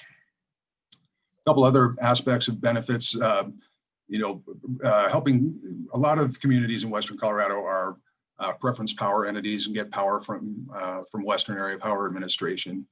So, maintaining flows can certainly help keep those power rates lower. But really, the key benefit, of course, is for insurance against the risk of compact issues and curtailment, and that is a tough one to quantify, given all the uncertainty and the hydrologic projections. On the other side of the coin, or the other side of that framework that we looked at earlier, is the potential adverse impacts from a program like this. And that really starts, our quantification of that really starts with estimating how much the production might have to be foregone under those demand management scenarios that we just talked about. So again, working with those basin average crop budgets, we estimated that under scenario 1, there would be about a $6 million, a little less than a $6 million reduction in production on the participating acres. And under scenario 2, it would be probably a little bit more than 23 million. Those are numbers across Western Colorado as a whole. Those, I should mention that those numbers include some nuances. In particular, one of the issues that we incorporated in the study was the potential for multiple year impacts on grass hay yields arising from fallowing or from reducing irrigation. So in order to develop the secondary impact estimates in terms of jobs and other metrics, we used a modeling tool called IMPLAN, which is a very widely used economic input-output modeling system developed by the Forest Service. And one of the nice things about IMPLAN is you can, it incorporates county level data and you can customize it to your study area. So we built 4 separate models for one for each of the 4 basins in Western Colorado. And what IMPLAN does is it allows us to estimate secondary impacts and really break those down into indirect impacts and induced impacts. And indirect impacts are, as this graphic says, are the impacts on farm and ranch suppliers or other types of businesses directly related to production. And the induced impacts are the impacts on the businesses that serve the households. So that'd be grocery stores and banks and other types of businesses. When we incorporate our estimates of what we think the lease payments would be and how much might be spent locally and how it might be spent, on the one hand, into the IMPLAN model, and the reduction in production on the other side, we wind up with secondary impact estimates that are similar in magnitude. In other words, the number of secondary jobs is roughly comparable. It's a bit less in terms of the benefit side than the adverse impact side. That's true prior to considering the potential forward linkages on livestock, which I'll talk about in just a minute. But even if the magnitude of the secondary benefits and secondary impacts is similar, we have to be aware that those dollars could very well be flowing to different types of businesses than they normally would under typical production conditions. So even if the net numbers are not terribly large, the effects on individual businesses could be larger. And we think that there could also be a geographic aspect to this, with more of the dollars from the lease payments winding up being spent in larger communities on kind of big ticket capital goods, and less being spent in some of the smaller, more agriculturally focused communities close to the where the participants may be producing. In order to estimate the indirect or the secondary effects, we also had to look at direct effects on farm. And so we do quantify those numbers in the study as well. Keep in mind, though, that most of the jobs that we estimate being impacted by reduced production in terms of the direct effects on farm are actually the compensated producers and their families. But about a third of the labor in Western Colorado on farms and ranches is hired labor, and some of those positions could be put at risk by a demand management program. So another key aspect of the study was looking at the potential forward linkages or the effects on livestock production. And it was, it's fairly easy to kind of identify the range of possibilities here. Some earlier feasibility research for the Water Bank Work Group in 2013 looked at different types of operations and came to the conclusion that if a demand management program involved a lot of high altitude cow-calf operations, that there might be a proportionate impact to the size of the ranchers' cattle herds. So it's sort of a one-for-one impact if those types of operations are involved in a program like this. On the other hand, we do know that some of the basins, and in particular the Yampa and White Basin and the Southwest Basin, export a lot of their hay to other states and even to other countries. And so if it was the exporters that participated in this program, potentially those effects on Western Colorado livestock might not be very large. But that gave us a really wide range and wasn't really terribly satisfactory to us or anybody else. And so in order to develop more of a best estimate of what the impacts on livestock might be, we looked at historical data over the past 20 years, sort of correlations between hay production, hay prices, and cattle inventories. And from that, we developed some what we think are more reasonable estimates of how big those forward linkages on the livestock industry might be. One thing I should mention, some other considerations here, and as you read the study, is that by and large, the estimates we present in the study are average year-based estimates. And we do think there could be a substantial difference in terms of the impacts of a demand management program, depending on weather conditions and hydrology. And in particular, in wet years when forage is plentiful, or more plentiful anyway, in Western Colorado, we think the adverse impacts would likely be smaller. In dry years, when it's scarce, they certainly could be bigger. We also heard some important feedback from our stakeholders during the study regarding the export issue. And we had a number of folks who are active hay exporters on those stakeholder committees, and they reiterated to us that developing those export relationships, those customer relationships, has taken a long time, and those are critical to them, and that they might be, folks like them would probably be somewhat resistant to participating in a program like this. So the idea that it's mostly the hay exporters that could be involved may well be inaccurate. So kind of stacking up the numbers and looking at them,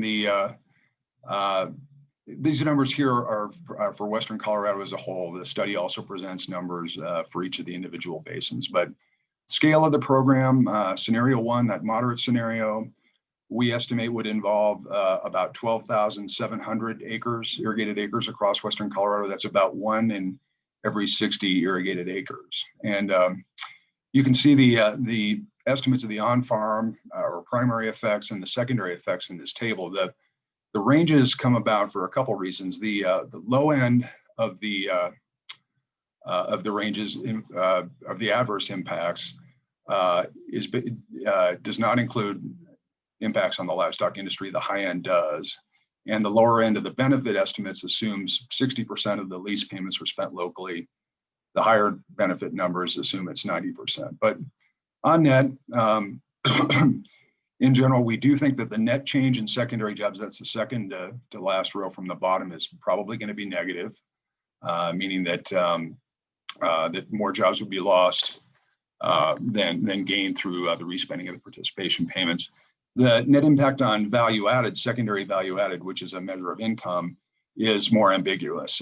Depending on if we had a situation where most of the lease payments are spent locally and we don't have substantial adverse impacts on the livestock industry, potentially the secondary income effect could be positive, but it's probably more likely to be negative.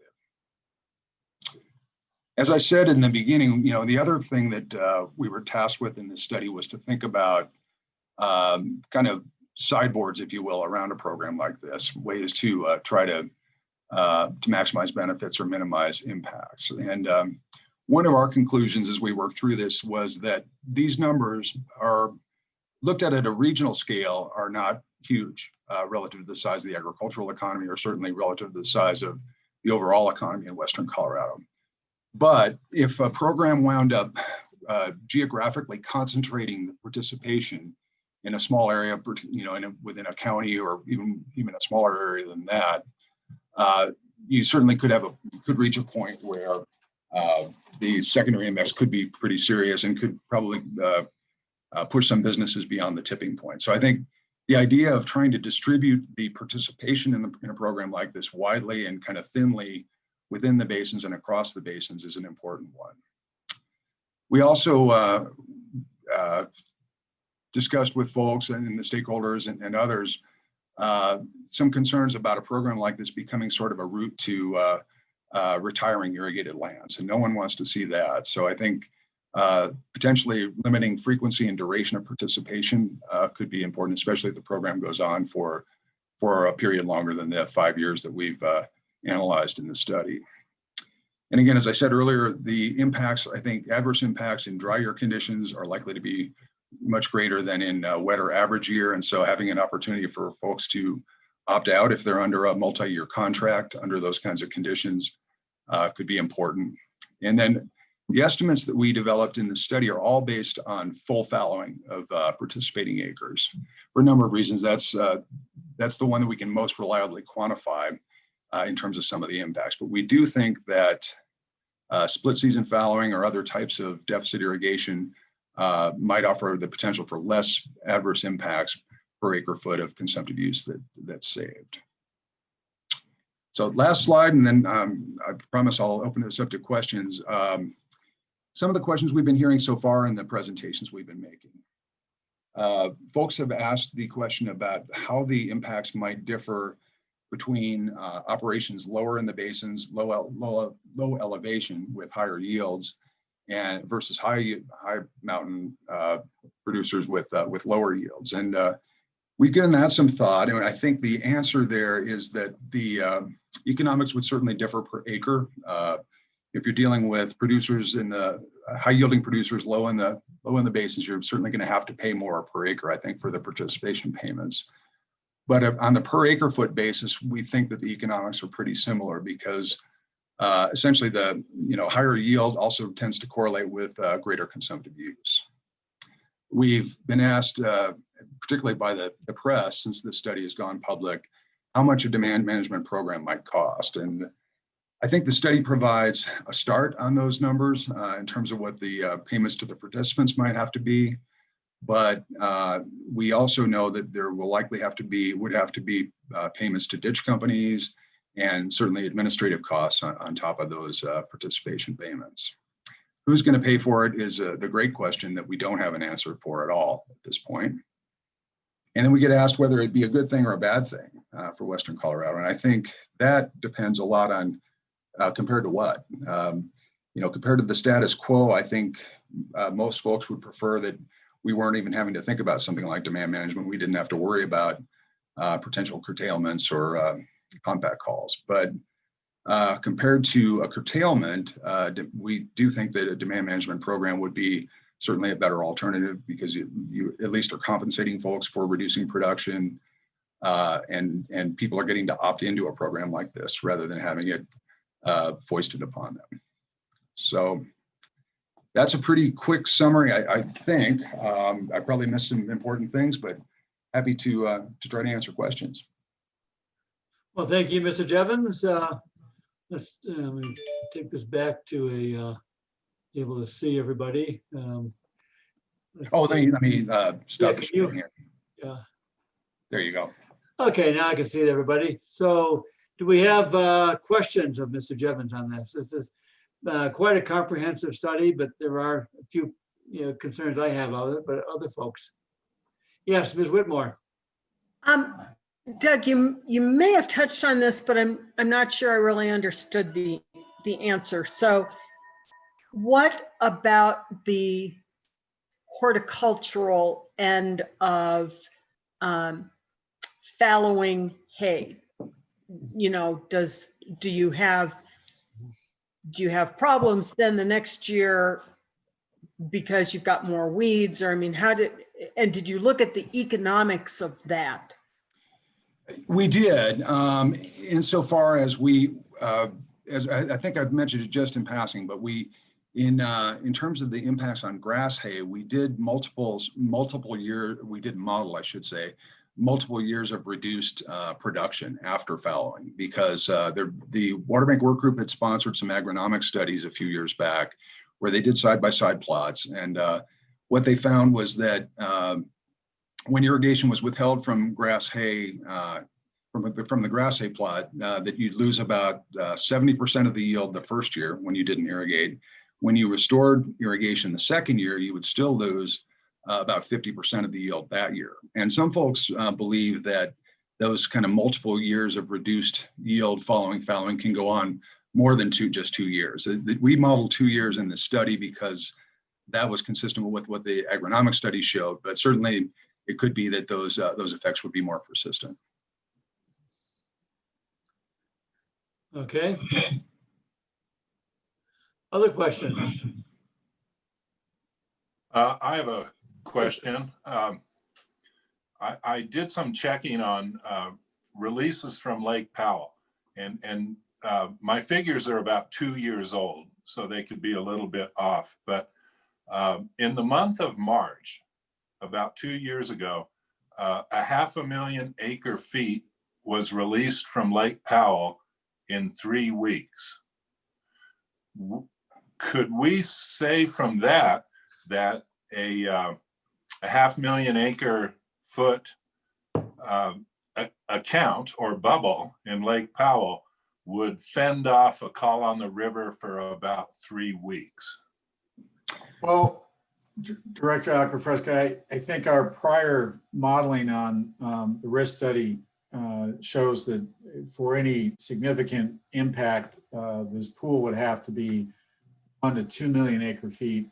And if you recall from that earlier, it was a marginal increase in the degree of protection from the district or from a compact curtailment. Compact curtailment is not based upon the rate of flow out of Powell. It's based upon what our delivery obligation is going into utilizing that pool. But I think it's really important to keep in mind that the reason for the 2 different levels of demand management being studied, or contributions being studied in this economic study, they're bookends. One is the currently authorized 500,000 acre foot pool that you just referenced in your question. That's what the DCP documents authorize. And that was a maximum amount insisted upon by the lower basin, because they don't think that we'll be able to verify it. They think that would use reservoir releases in 1 year and claim that those were conserved consumptive uses, and then refill those reservoirs the next year. Maybe they would think that we would do something as foolish as that to claim demand management credit. And so they want to verify it. But our model shows that you actually probably need 2 million acre feet in that storage account in order for it to provide any meaningful level of protection. And that's the more aggressive level of demand management modeled under this economic study.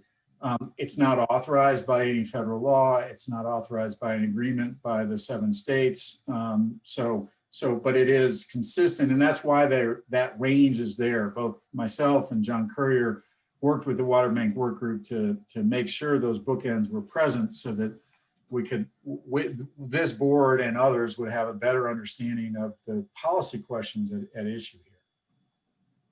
Also, the River District's risk management study that's a couple of years old now illustrated to us that a demand management pool in Lake Powell could reduce the likelihood of curtailment by 2%. Are those figures still valid? We certainly haven't seen any additional data being generated for that, Director Acquafresca, that I've seen. I think that had to do with the fact that we were stacking the use of the demand management water on the end of all of the other measures that would be taken. So it was a cumulative effect in terms of the impact or the avoidance of a compact curtailment. But you're right, it was not a large number there on our study. A question for Doug. In the figures that he just presented to us, it would appear that the cost benefit ratio is not great.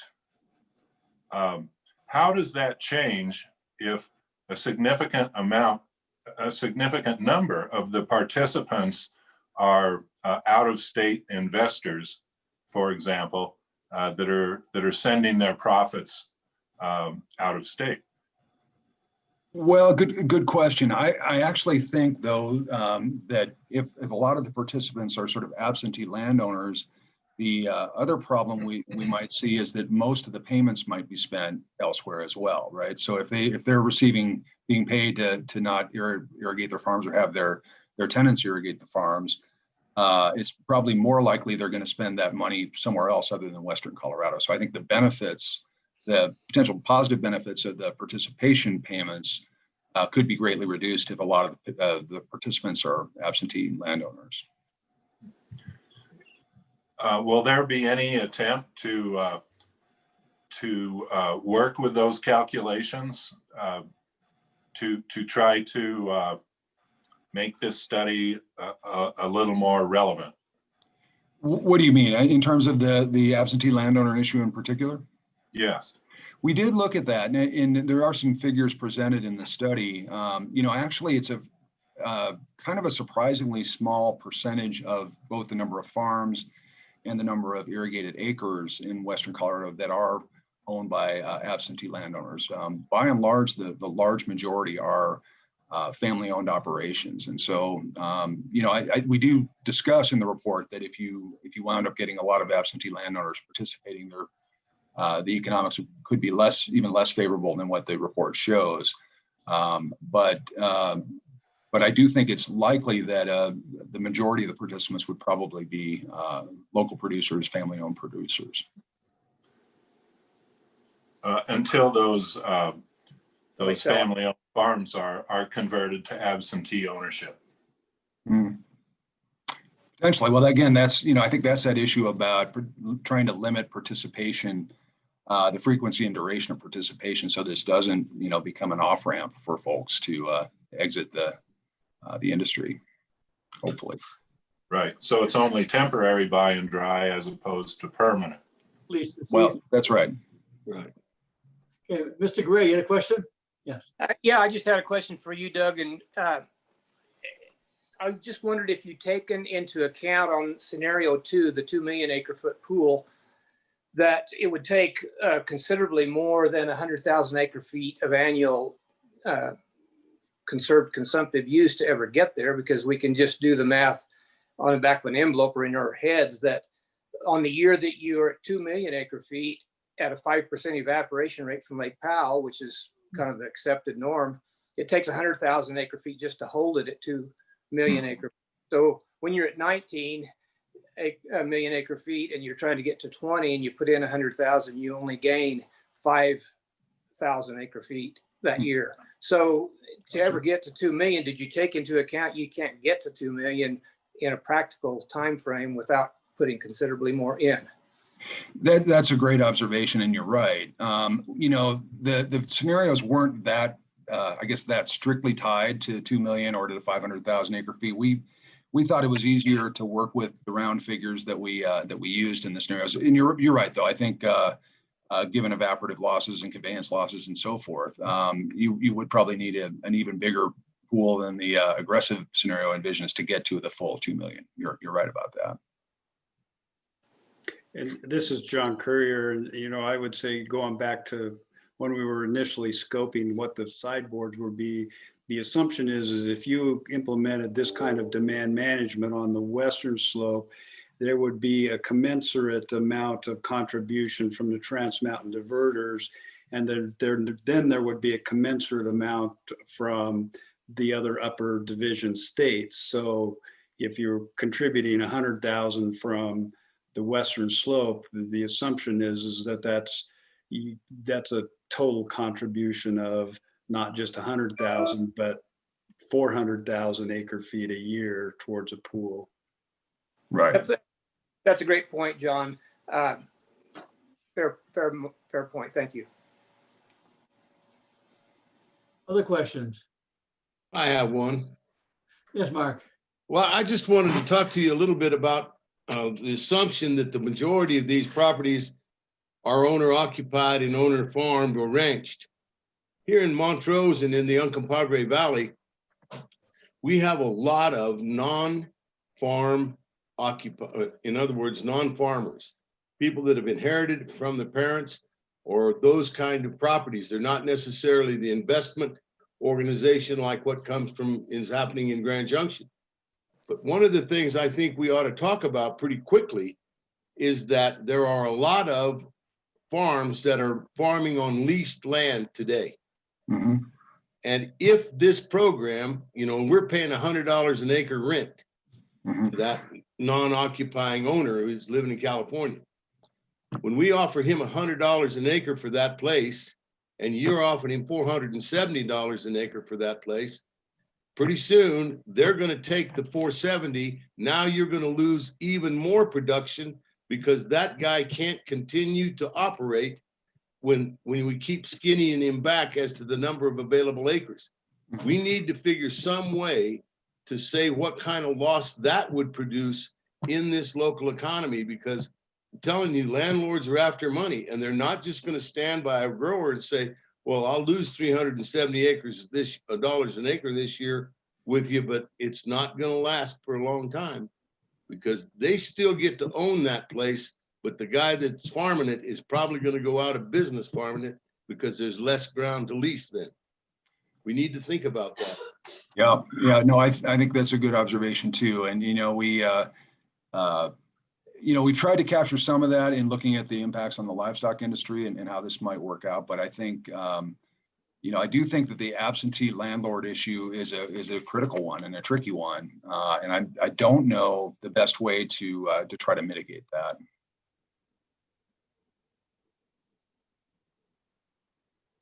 So Doug, one question I've got is on the, in the fact sheet on page 2, talk about the estimated multi-year impacts. And it says you really don't have any studies evaluated effects on subsequent grass hay yields for more extended fallowing periods. So I guess that's still a big question in my mind is what is the impact? Does it take 50% more water next year to bring that land back or not? Right. Yeah, Dave, that's a great question. And that's one of the things, I think if there's any calls for further research that come out of this study, that's one of the most important ones. I mean, the agronomic studies that have been done so far are pretty simple. I mean, they've withheld irrigation for 1 year, and then they've restored it, and then they've looked at the yield during the following year, the following 2 years, I guess.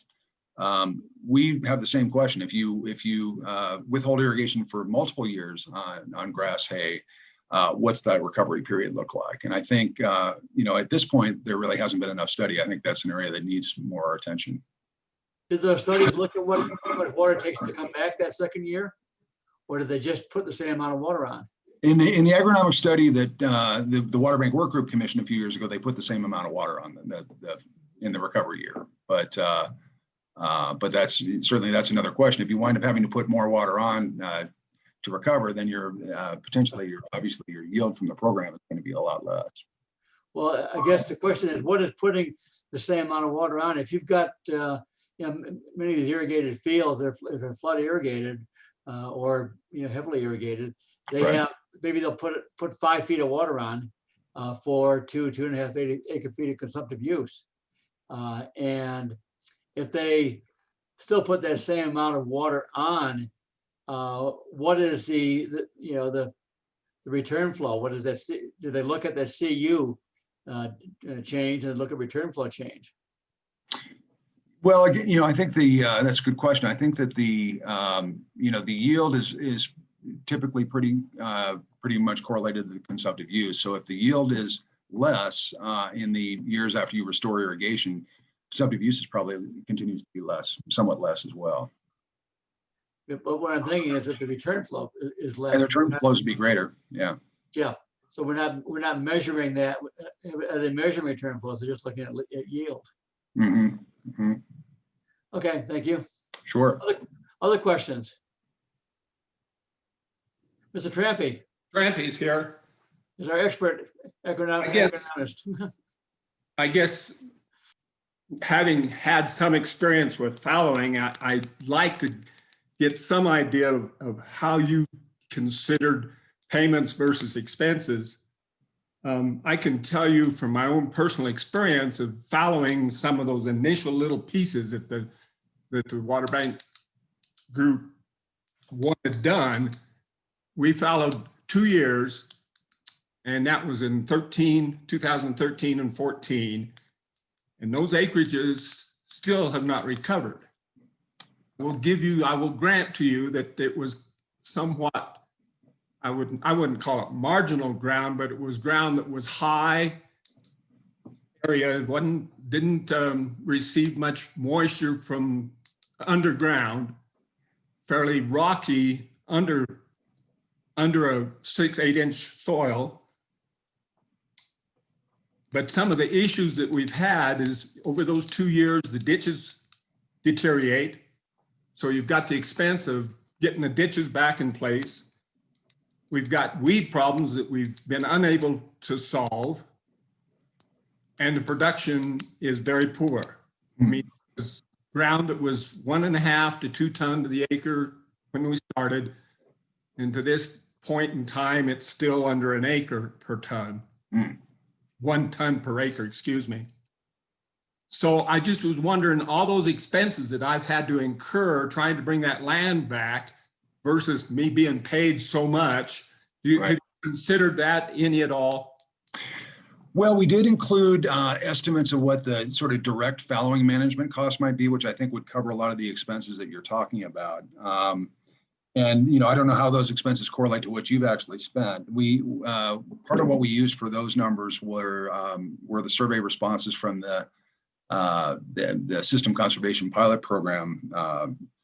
And I think we built in $75 an acre for the direct fallowing cost, I believe, or maybe that was for alfalfa. Maybe it was lower for grass hay. But it's interesting to hear you describe these multi-year effects because, you know, again, I think that's an area that needs to be pinned down much more. And all we really had that was kind of citable for that was that agronomic study that the Water Bank Work Group had done. And that study had indicated they expected yields to return to normal within second year after fallowing, but it sounds like that certainly hasn't been your experience. No, and it may under different soil conditions and different watering conditions, but it certainly hasn't not been my experience. Yeah, and you know, that's going to be one of the toughest things with a program like this is I think it's going to be difficult, especially in the early years, for producers to really determine whether it makes sense for them economically or not. So I think that it's likely that initial participation in a program like this would probably could be quite low. Although the System Conservation Pilot Project was well subscribed. Another end of the shovel agronomist here, Mr. Catlin. Unmute yourself, please. You're muted, Mr. Catlin. Yeah, I get it. I wanted to bring up something down here in the lower country. If you let ground lay for 2 or 3 years dry, the microbes and all that are the populations that are in the soil, they dissipate too. And it takes a certain amount of time, literally, to rebuild them in by plowing underground, plowing under mulch and those kind of things, because we've taken on some farms that haven't been farmed. And, the only thing you can raise is Roundup Ready corn. Takes a lot more fertilizer, it takes a lot more inputs on that ground after a 3-year layoff than it would for ground that you just farmed every year. So I think some of those folks that are doing these studies need to figure out how they can take a look at places that have been fallowed for 3 years and then count what Bill was just saying in regards to bringing that ground back, because this ground is a lot more tender than what people are giving it credit for. It takes it really takes some pretty good care, even down here in the valley, in the Uncompahgre Valley. It takes a lot of soil care to take care of it. And one of the things that's coming out to be a pretty trendy topic is soil health.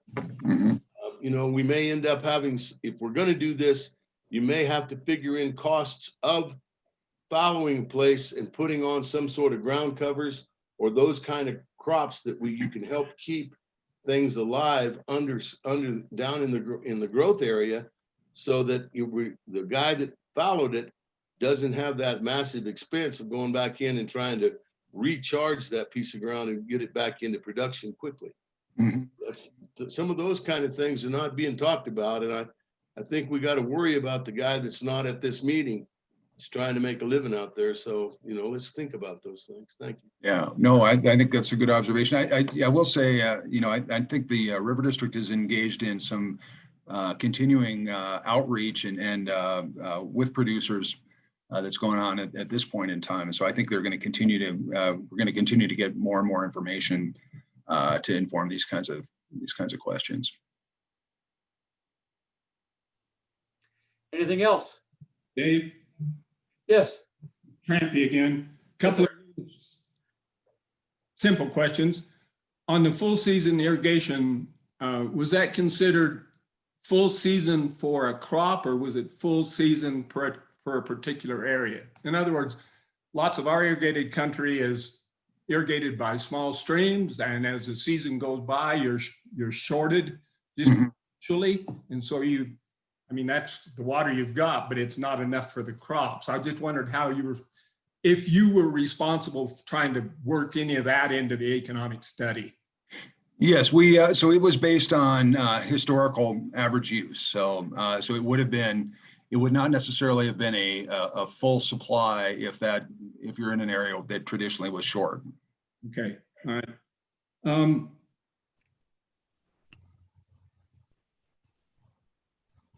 Go ahead. I've got a couple others that are kind of stupid right now, so go ahead. I'm not sure there's any stupid questions, Mr. Trampy, especially coming from somebody who knows the land.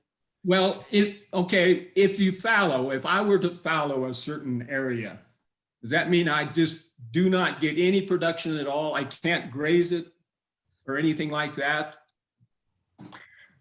So we assumed that if you're fallowing grass hay, that you would still get 30% of the yield during the initial fallow year. And then, as I said, you would get only 50% the following year when you restore irrigation. And all of that was again based on those agronomic studies. So it didn't assume absolutely no production during the fallow year. I can use that production. Yes. Raise it, something like that. Okay.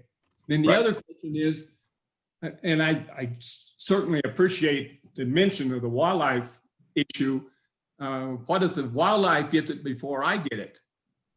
Any economic analysis of that situation? Because that happens to me all the time under our normal situation.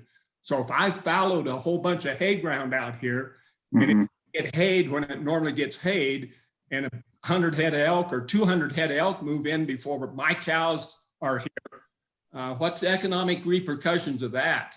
Good observation. We didn't specifically think about the wildlife getting to it before the livestock did. Okay. Those are your feeder elk, are they, Mr. Trampy? Well, I hay some things that I normally wouldn't hay because the elk get to it, and the only way I can keep the elk out is to go ahead and hay it. Yeah, that's not good on resource either. So there's just all so many complexities to all of this, and I'm glad you're running the economic study, but I think it's really too simplified to be really meaningful for a lot of us. I'm sorry, but that's just the way I feel. Well, I certainly understand that, and I do think, and we've tried, I think, to make this clear in the report, but it is very true that every operation is different and every producer is different, and what works for one producer is not going to work for another. And so I think what the study accomplishes, I think, is it gives us order of magnitude numbers on what the benefits and the costs might be, but whether those benefits and costs really apply to any particular specific operation, no, I don't think they do. I think every operation really is different. I'll make one more comment and then I'll let it go. I'm glad we're running the study, but I'm concerned that the study basically, if I read it right, says that agricultural producers would be better off participating in this program than they wouldn't. And I think that's really detrimental to have that out there. That came out in our local paper here, that ranchers are going to be better off fallowing their property and paying and getting paid to fallow than they would if they would just normally continue to ranch. And I think that kind of a impression is really damaging to the agricultural industry of Western Colorado. And I don't think that's the message that we're trying to convey. Oh, I'm sorry. Go ahead. I was going to say, I don't really think that's the message we're trying to convey at all. I think what it's maybe it's a nuance that was too subtle for the press coverage, but I think what we intended to say was that the folks that would choose to participate in a program like this, since it's a voluntary and compensated program, they would choose to do so because only if it made sense for them financially to do so. That certainly doesn't mean that it makes sense for everyone by any stretch of the imagination. I understand. And Bill, I think that's a really important point that you make, though, that, I mean, I've talked with Doug a lot about this and seen his presentation a number of times, but Doug is not saying that this is a better option for someone to fallow their land and participate in this than it is to continue to farm. Unfortunately, we don't, as you know too well, we don't control the press in terms of how what they take away from a presentation. I will say, you know, while I agree with you, this is very simplified in general, and if we really want to, you know, it's kind of what I view as a starting point for an economic analysis. It is certainly not the end point.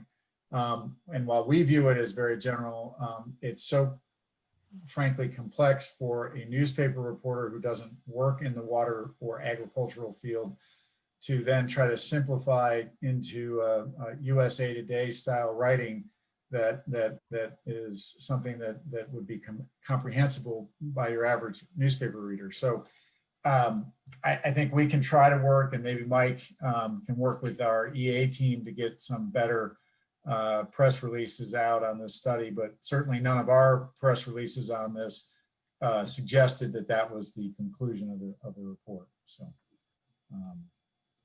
sorry. Yeah, I can see a real problem in, you know, get folks deciding, well, if 1 year is good, how about 2, 3, 4, or 5? And then, you know, it becomes a real push to let it go more.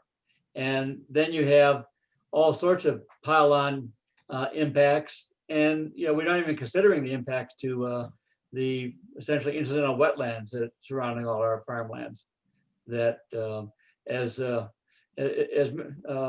Mark Catlin and Tom Alvey know in the salinity control program, those incidental wetlands are pretty valuable once you start impacting them. Any other questions? Yes, Ms. Hazard.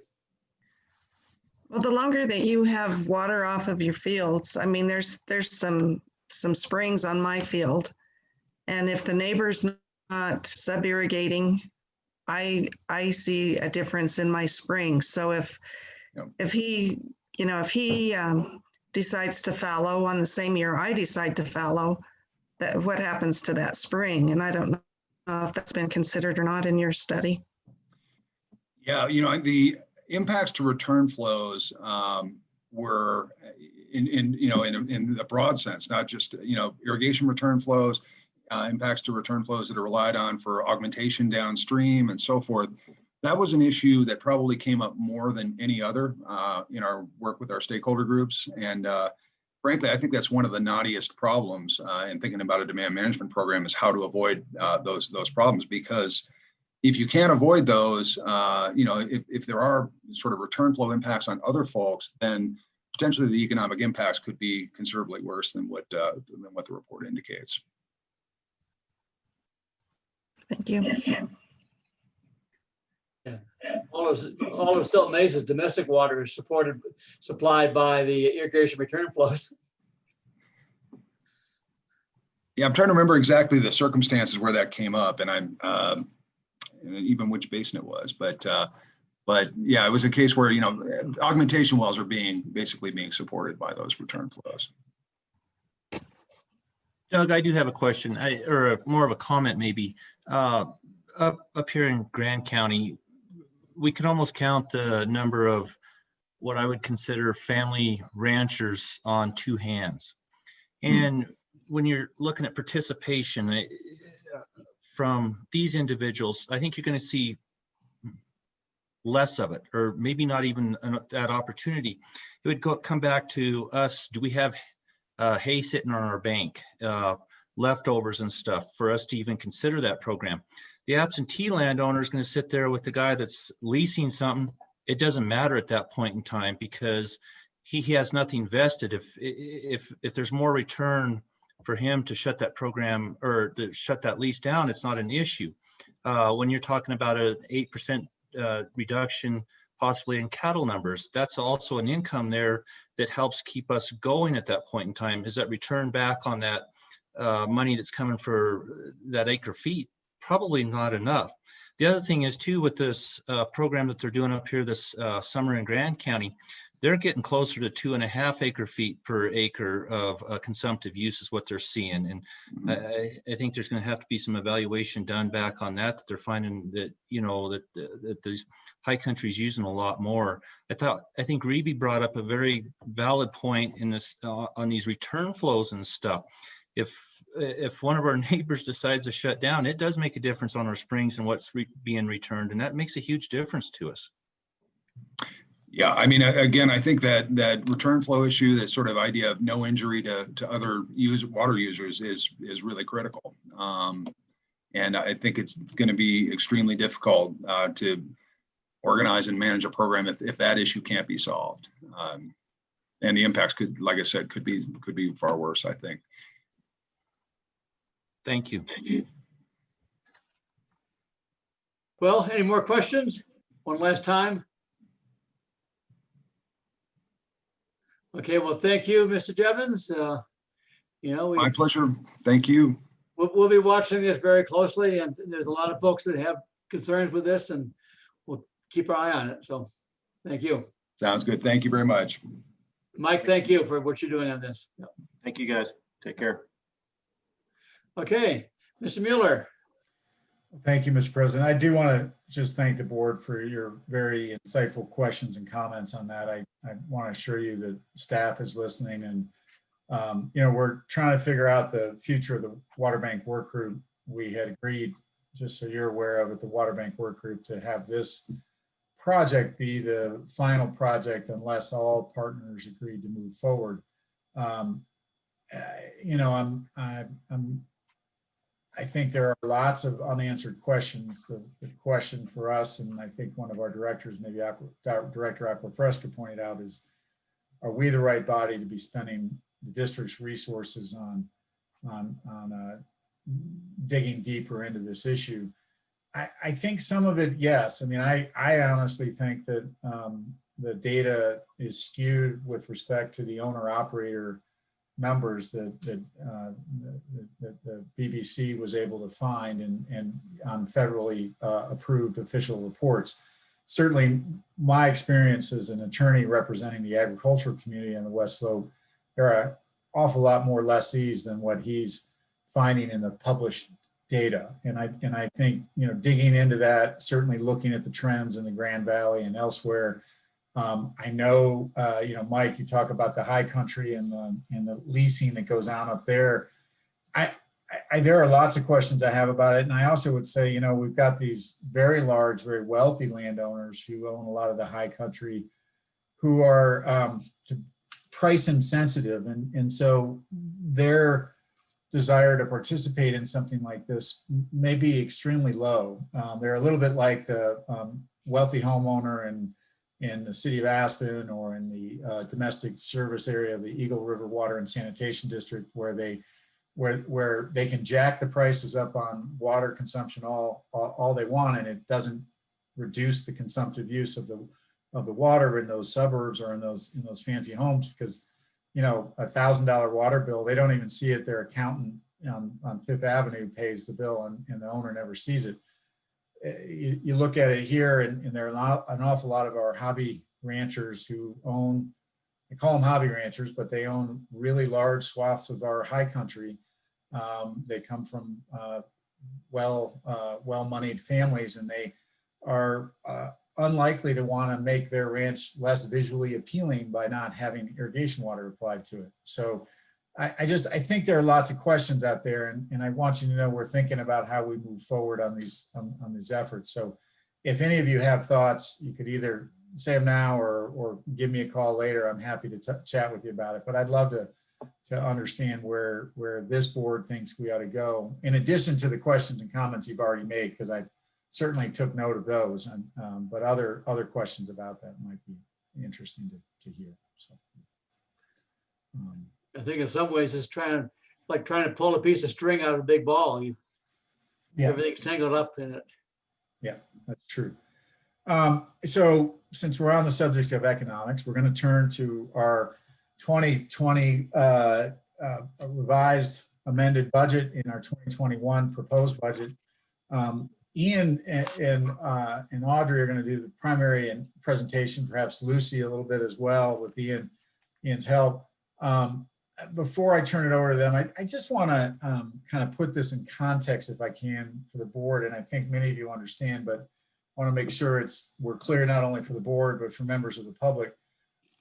This is the proposed budget for 2021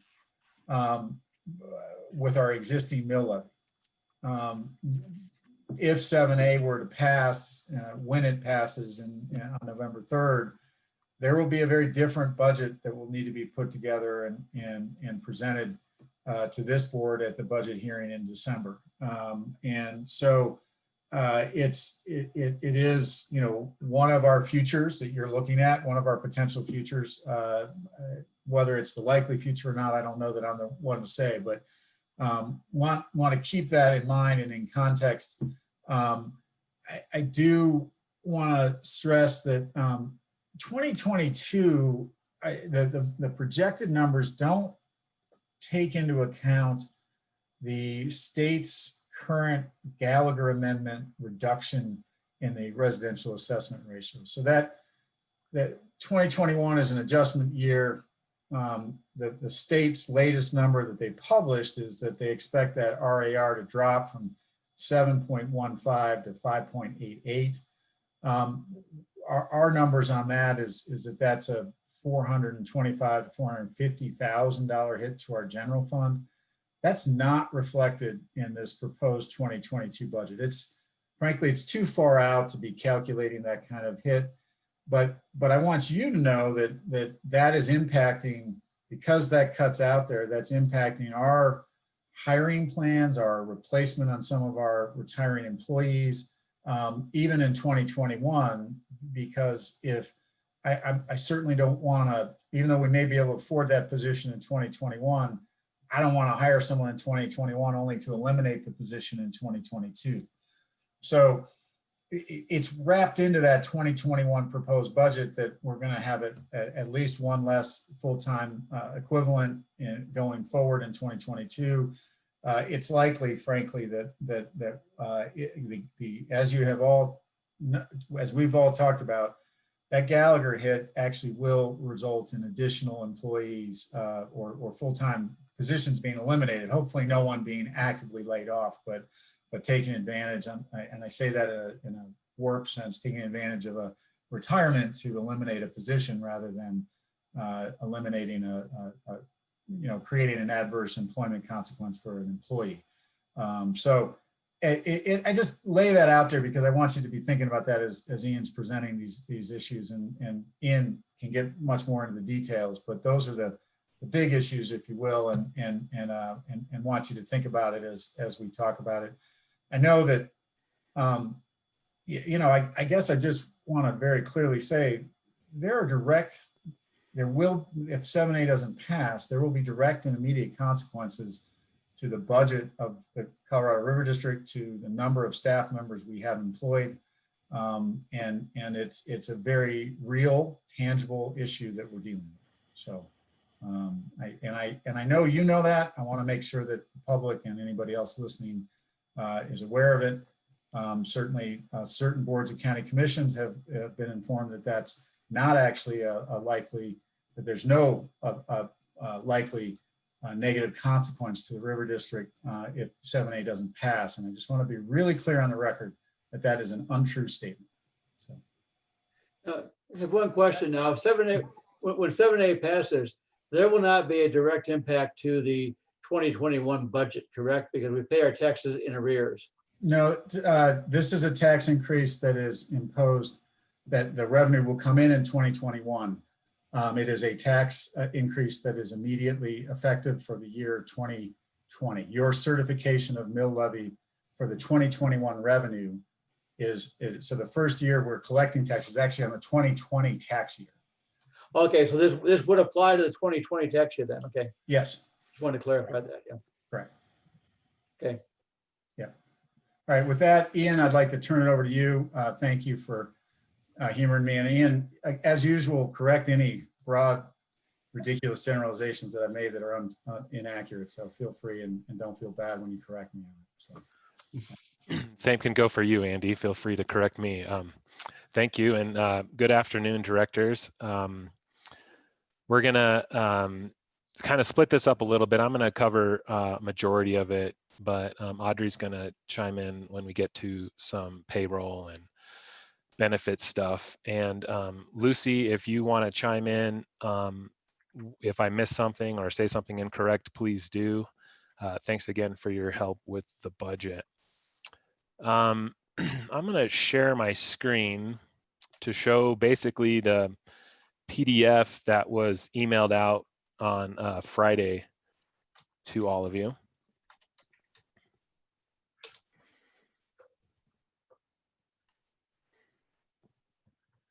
You guys see that? Yep. Okay. Can you make it bigger? I can try to make it bigger for sure. These old eyes need a little bit. Okay. Okay. Thank You bet. So we're starting off with the general fund, and we're starting 2020 with just over 3 million for a beginning fund balance. 2020 was not a reappraisal year. That will be in 2021. So to hit on the valuations, this is really small, so I'm going to blow this up so everybody can see this. Our total valuations throughout the district are down 1.3%. The counties with natural resource extraction are significantly down. Mesa County is only down 1.5%, but Garfield's down 8%. Rio Blanco's down 11.5%. The resort counties showed little to no change. And the other counties, some agricultural producing counties, showed a small increase. Overall, we're down 1.3%. New construction is this $200,000 number over here. That's down 40% from 2019. And the new primary oil and gas is down 50% from 2019. Not a surprise. No. So an important point to remember here is with these valuations, you know, they consist of residential and non-residential valuations. The residential valuations are based on comparable sales from January 1 of 2017 through June 30 of 2018.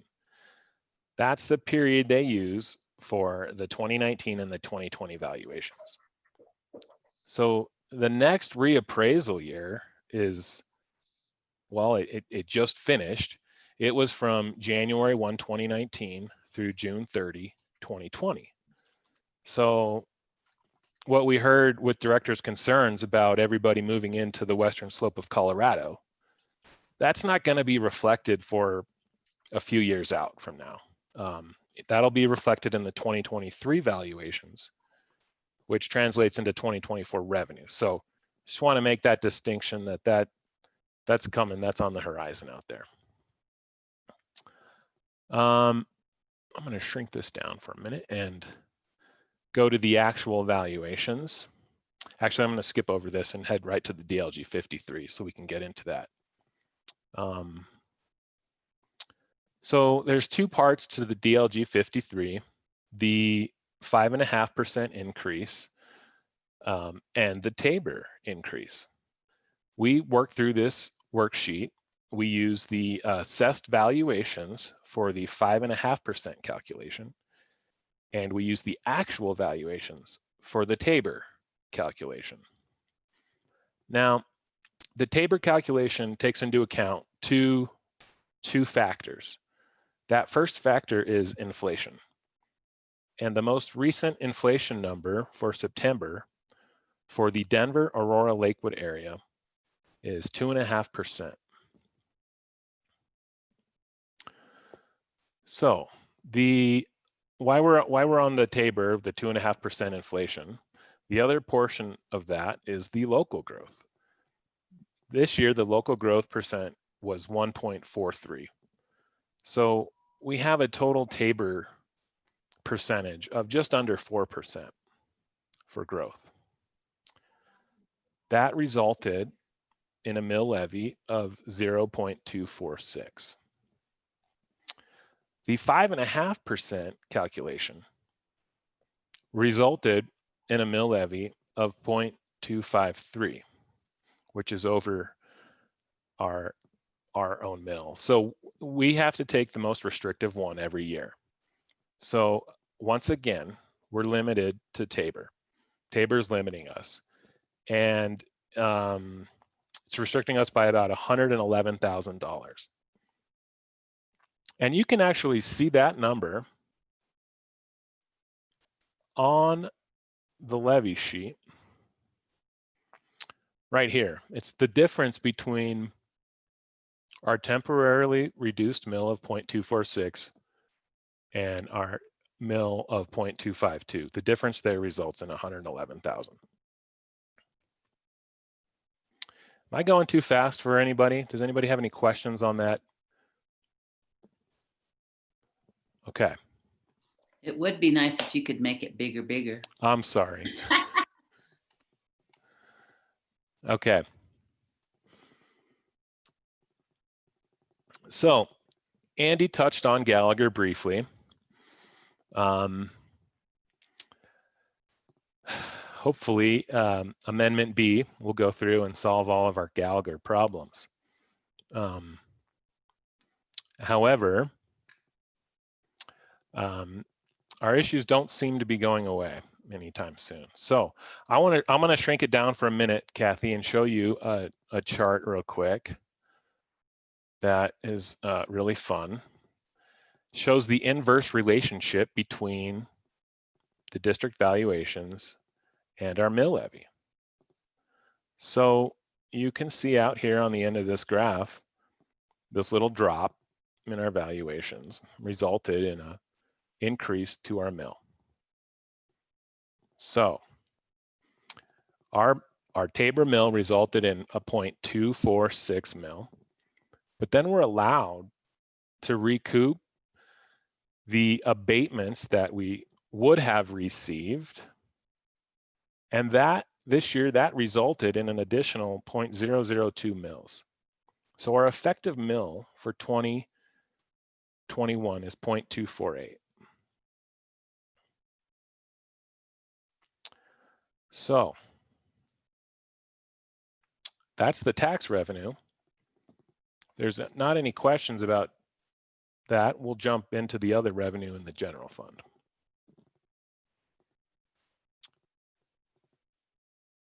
So the other items we have going on for revenue are specific ownership taxes, interest income, and other income.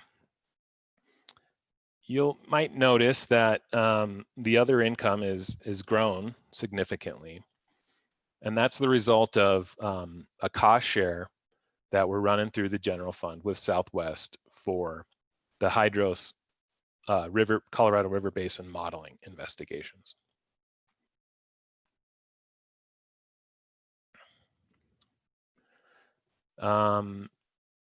Interest, our interest has gone significantly down. It's not as reflected in the general fund as it is in the enterprise fund where we hold most of our investments, but we'll get to that in just a minute. The specific ownership taxes are a little hard to predict. So what we're doing for 2021 and 2022 is using a 4-year average for the prior 4 years of actual values. That's how we're deriving that specific ownership tax number. Is it mostly new car purchases or truck purchases or? Yeah, equipment, yep. Vehicles, and yeah. Yep. So, you know, we're showing an amended 2020 budget, a proposed 2021 budget, and just a projected 2022 budget. And as Andy mentioned, it's a little hard to project that revenue that far out. So we're just using the 2021 figures for most instances with the exception of the other income, because we know that that contract won't be in there in 2022. So I think we're ready to get into the expenses. Great news for 2020, we're showing a balanced budget. Almost every line item on this budget shows a decrease from the original 2020 budget, with the exception of the external affairs line. Now, we threw in the estimated clerk and recorder fees for this ballot election, the 2020 general election, into that line item. And that's why you see such a big jump and increase there. Currently, we're projecting that number to be $350,000 from all 15 counties together. The total drop to expenses is almost 3% from the original 2020 budget.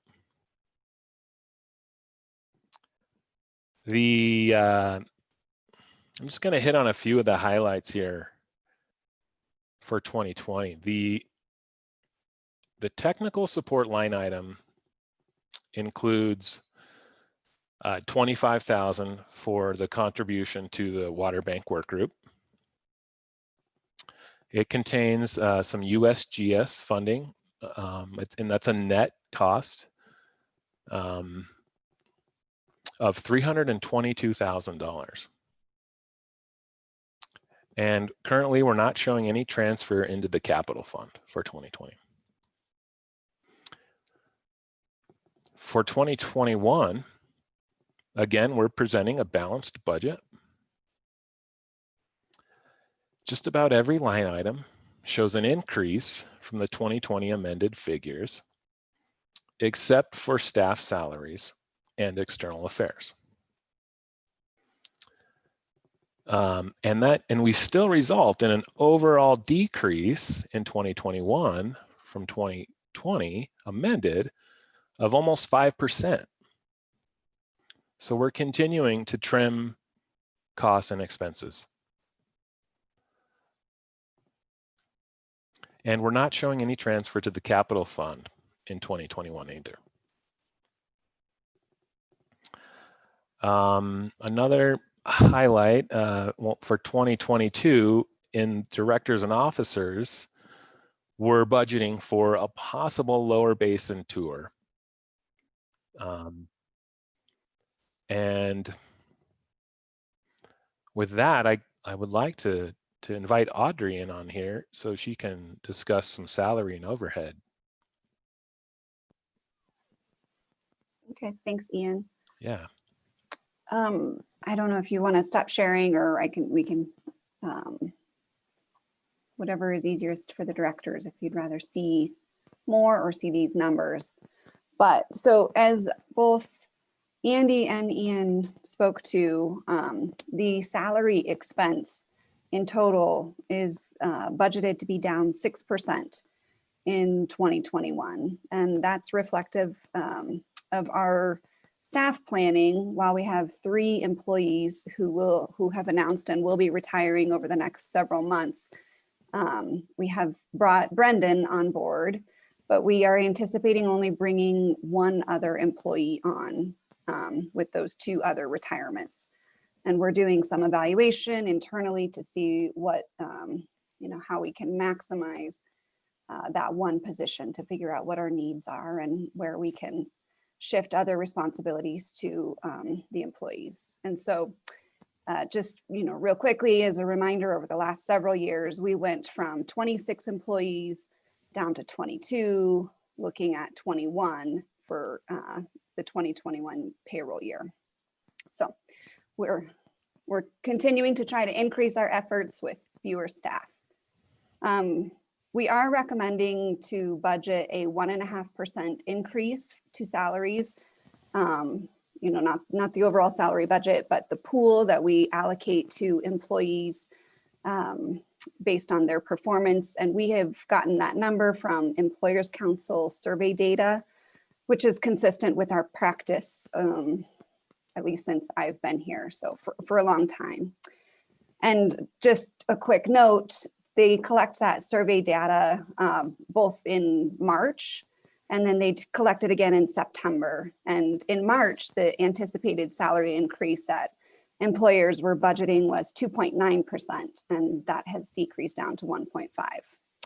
So there's, we've got increase in tourism, increase in visitors, but employers, I think, are still anticipating cuts or maybe decreased forecasted revenues. So we also have included in the under administrative expenses, under the management consultant line item, to conduct our triannual compensation study in 2021.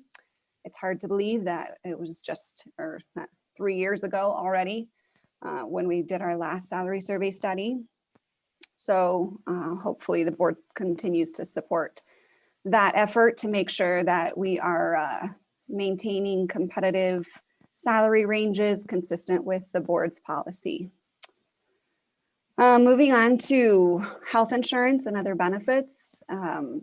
This year is a lot better from the discussion that we had last year at this time. So last year, if you recall, the healthcare group was not in a good position. We had almost a 24% increase in our health insurance premiums, and it was a really tough year. So the healthcare group that we've been part of since 2000, the Western Slope Healthcare Group,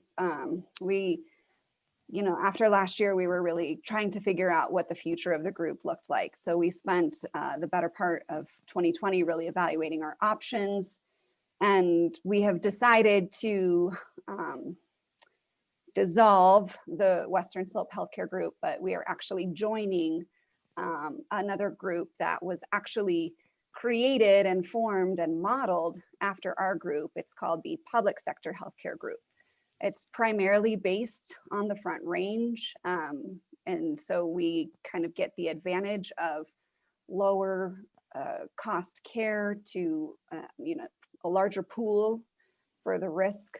And so what it's going to result in is a 5% decrease in our health insurance premiums for 2021, with very small benefit changes and actually hardly noticeable benefit changes for our employees. So we were able to keep the same level of coverage, the same networks, the same providers for our employees, and at a 5% decrease in our premiums. So that's good news. And also with the dissolution of the Western Slope Healthcare Group, the River District will get our portion of the fund balance back after the group has paid out any of the claims that we will have or that will be incurred through 2020. That payout, claims are typically paid within 2 years. And so we are anticipating having a first fund balance distribution in spring of 2021. We're estimating that to be about $60,000. And then another distribution in 2022. We're estimating anywhere from $25,000 to $30,000 or maybe more if claims are lower. And so I've done some evaluation internally, and what I'm recommending is that we use a small portion of that fund balance distribution to have an HSA, the health savings account contribution for our employees. And so we're recommending $1,000 per employee health savings account contribution. So you may recall last year when we had such a high increase in our premiums, we eliminated the HSA contribution for 2020. And so we would like to use some of the savings that we're getting in 2021 and that distribution to bring back that HSA contribution. So with all of that, the board has set that policy where we need to keep our health insurance expense at 5% per year, which is a 5-year rolling average. And so with the budget for 2021, that new 5-year average increase is down to 3.78%. So like I said, much better news than where we were last year. The only other benefit I just want to mention that we are recommending maintaining the 457 and retirement health savings matching contribution at the same level that it has been for several years at $2,400 per year. Does anybody have any questions on the salaries and overhead? Audrey, I have a question that's not, it's just, can employees on their own contribute to their own HSA through the district? Yes. Okay. Yes, they will. And the River District contribution does decrease the allowable limit that employees can contribute. So it does go towards that IRS maximum that employees can contribute. But yes, we do have, most employees are contributing to their HSA. Yes. Okay. Thanks, Audrey. Picking up from salary overhead,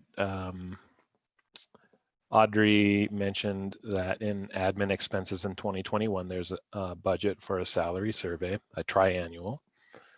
I skipped over travel, meetings, and education. Where, you know, that category got slashed in half, if not more, in 2020, and we're optimistic that we'll be able to travel again, but that might not be the case. So we might be a little high on that number for 2021.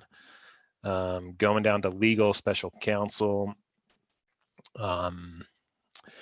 Typical with the legal budget, we have a contingency budgeted for 2021 and 2022 of $25,000. That's reflected in some of the increase there. That takes us up to external affairs.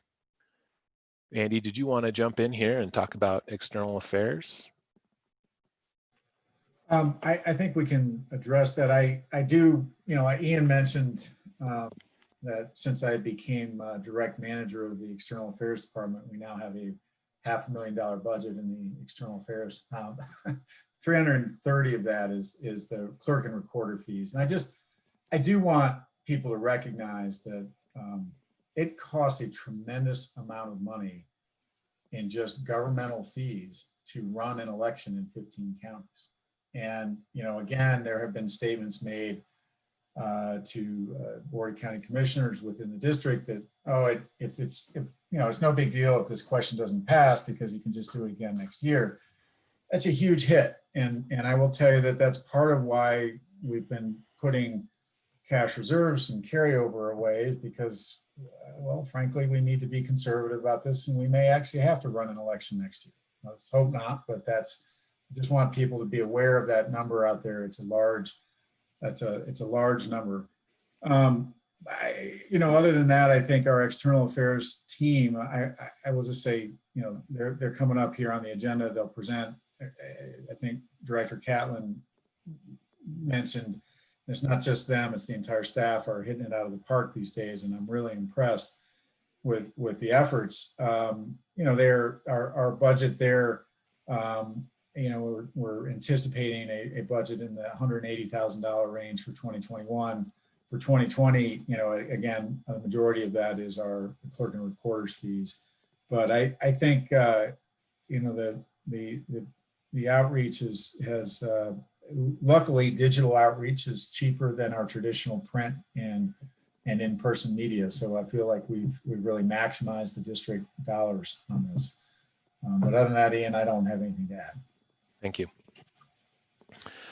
Okay, last item in here then would be technical support. And again, that's where we put some USGS gauging numbers in there. That's a 3% increase from 2020 for 2021. And we also have in there, in the technical support line item, $120,000 budgeted for Colorado River Basin modeling investigations. And again, that's a cost share with Southwest. So that is the general fund. Just want to remind the directors, this is a workshop. I know we're kind of throwing a lot of stuff at you really quick, but if anybody has any questions, please interrupt me. And speak up, because I can only see 5 little thumbnail photos in this view, so I can't tell to call on you or not. So if you have questions, please speak up. Thanks, Dave. Okay, moving on then to the capital fund.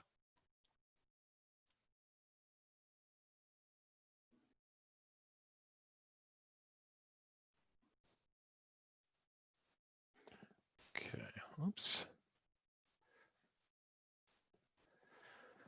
So, little revenue in the capital fund, basically just earnings on local government investment pools and our checking account. That's basically all that is reflecting there. There's no transfer from the general fund. And then we get down into the expenses for 2020. And the first one there is project assistance. And this is where we always put the grants. There is roughly 50,000 in there from prior grants that have yet to be paid out. And there's 50,000 in there for emergency ditch repairs. And we have that 50,000 for emergency ditch repairs budgeted in every year for the capital fund. And while we're on that line item, you'll see there's in 2021, we included another a $25,000 number for Windy Gap in the capital fund under project assistance for 2021. The other items in here are licenses and services for our computers. We did get a new Laserfish server in 2020. We have building construction remodel in here. For 2021, we're planning a first floor or the lobby bathroom remodel. So that's reflected in that 2021 number of 40,000. And then the other item in there for 2021 is under fleet vehicle acquisition. We're planning on selling one of the older Subarus and replacing that with a larger hybrid type of vehicle capable of carrying 4 passengers comfortably.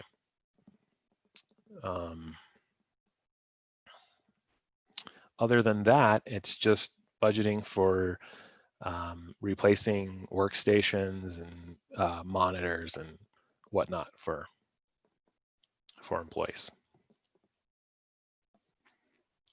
Do I hear any questions from the capital fund? Okay. Hearing none, keep moving. All right. I'm going to get you guys caught up here. We'll go down to the enterprise fund now. And starting 2020 off with a little over $28,000 in our general fund, our enterprise fund balance. Our revenue. Excuse me, you said 28,000? Oh, I did. Sorry, 28 million. Thank you.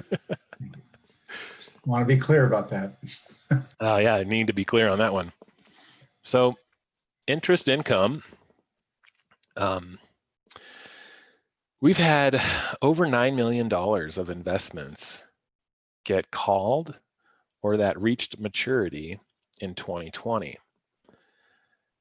We reinvested roughly 3 million of that back into CDs that are tying it up for 3 years at pay roughly 1/4 to 0.5%. The remaining 6 million of that was invested into local government investment pool, Colo Trust, which is very liquid and it's paying right around 20%. So there's not a lot of places for us to earn decent money with our investments at this time. Paying 20%? Sorry, 0.20%. Okay, I was wondering, let's put it all in here, 20%. Wow. You doing- 0.20%. Okay. Thank you. Thank you, Dave. Yeah, man. Yeah, it's, I mean, a year ago, they were at 2.25. So we've lost 2 full percentage points on our investment interest in a year. The feds have said they're going to wait on raising rates until 2023. So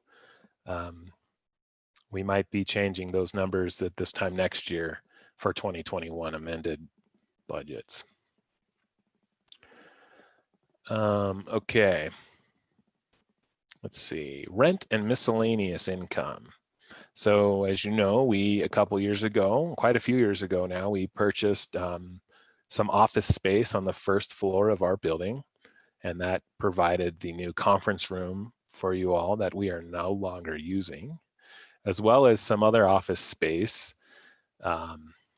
So there's a possibility we might see that number change in 2021 and 2022, as we might end up with some vacant office space. Grants, these are state grants from the CWCB. Currently in there is the West Divide Yield Study, the Yampa Integrated Water Management Plan, and a little bit of money for the Crystal River Augmentation Study. Water sales, 2020, we're budgeting for 1.4 million. There's a few little one-year contracts in that number. One with the Colorado Water Trust for water for the 15-mile reach of 70,000. And another one with the Colorado Water Trust for the Yampa River flows to help with the call there of roughly $8,500. So we're projecting for a slight drop in 2021 there. The next line item on there is Denver Water. Now in 2019, we got the 2 payments of 1.5 million each on January 1st and July 1st. But in 2020, we received our last payment of 1.5 million on January 1st. So for 2021, we're budgeting for $660,000 for their share of Wolford OM&R costs. The other thing about 2021 is without that Denver water revenue, our Tabor capacity to bring in these grants gets restricted. And currently that's limited to just under $300,000 of total Tabor capacity for 2021. The next line on, I'm going through the majority, the big ones. I'm skipping over the little numbers. So the next item on here is project contributions, and that's a pretty hefty one for 2020. But 3.4 million is all RCPP. And the other portion of that is made up of various cost share and purchase orders from the CWCB. Then going down, ELCED is, that's just the reimbursements from the other partners in the operations of ELCED. Nothing significant going on there. Then we get down to the other fees and Wolford Mountain Rec Area. And there's been some good news here. We've gotten a lot more revenue due to the rate restructure that Hunter worked on with the new concessionaire and the change to the revenue split with that new concessionaire as well. So is there any questions about the enterprise revenue before we move on to expenses? Any question from anybody? Speak up. I can't see you calling in. Okay. Hey, keep on going, Ian. All right. Just to remind directors that we still have this split going on with the enterprise fund and the general fund. 75-25% split. There's the exception for certain activities that are either 100% enterprise or 100% general fund.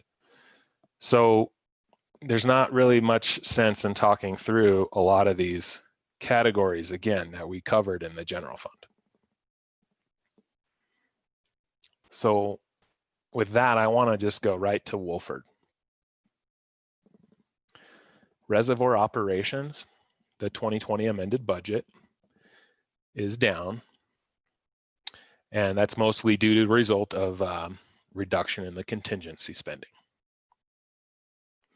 The 2021 budget does include a $200,000 contingency.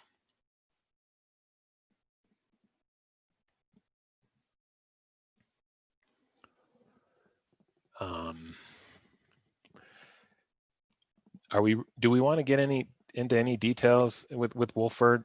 Should I move on to Elkhead? Does anybody, Andy, Audrey, do you guys want to talk any more about Wolford? I don't think there's anything else at this point to talk about, unless there are director questions, but no, I don't think so. Okay. So then that takes us down to Elkhead, or Yampa River projects is where our Elkhead Reservoir activity lies. And there's nothing really going on out at Elkhead, no extraordinary maintenance. It's pretty quiet out there, nothing out of the ordinary. So then going into project development, this is where we are housing the RCPP efforts. And again, for 2020, that number is budgeted for $3.4 million.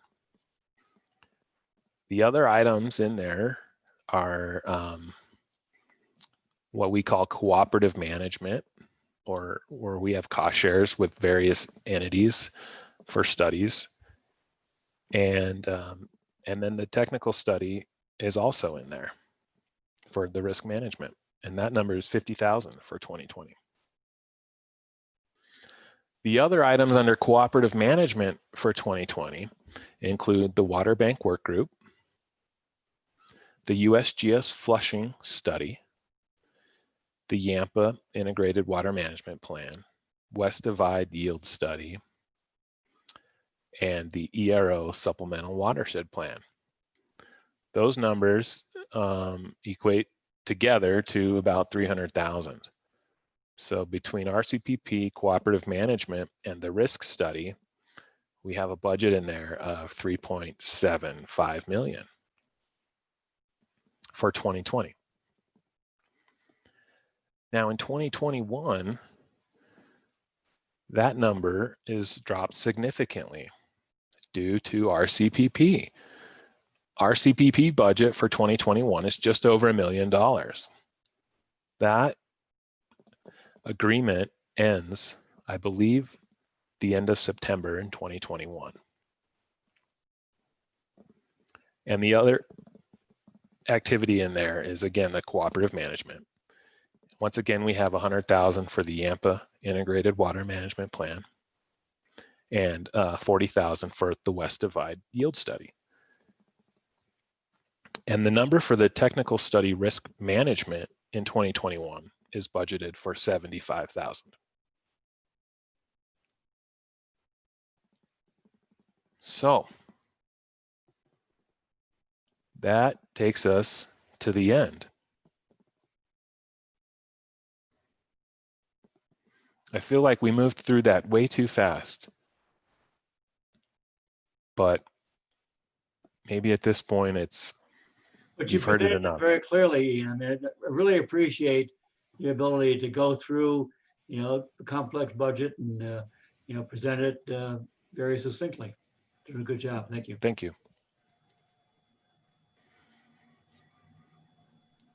Are there questions from the board on this?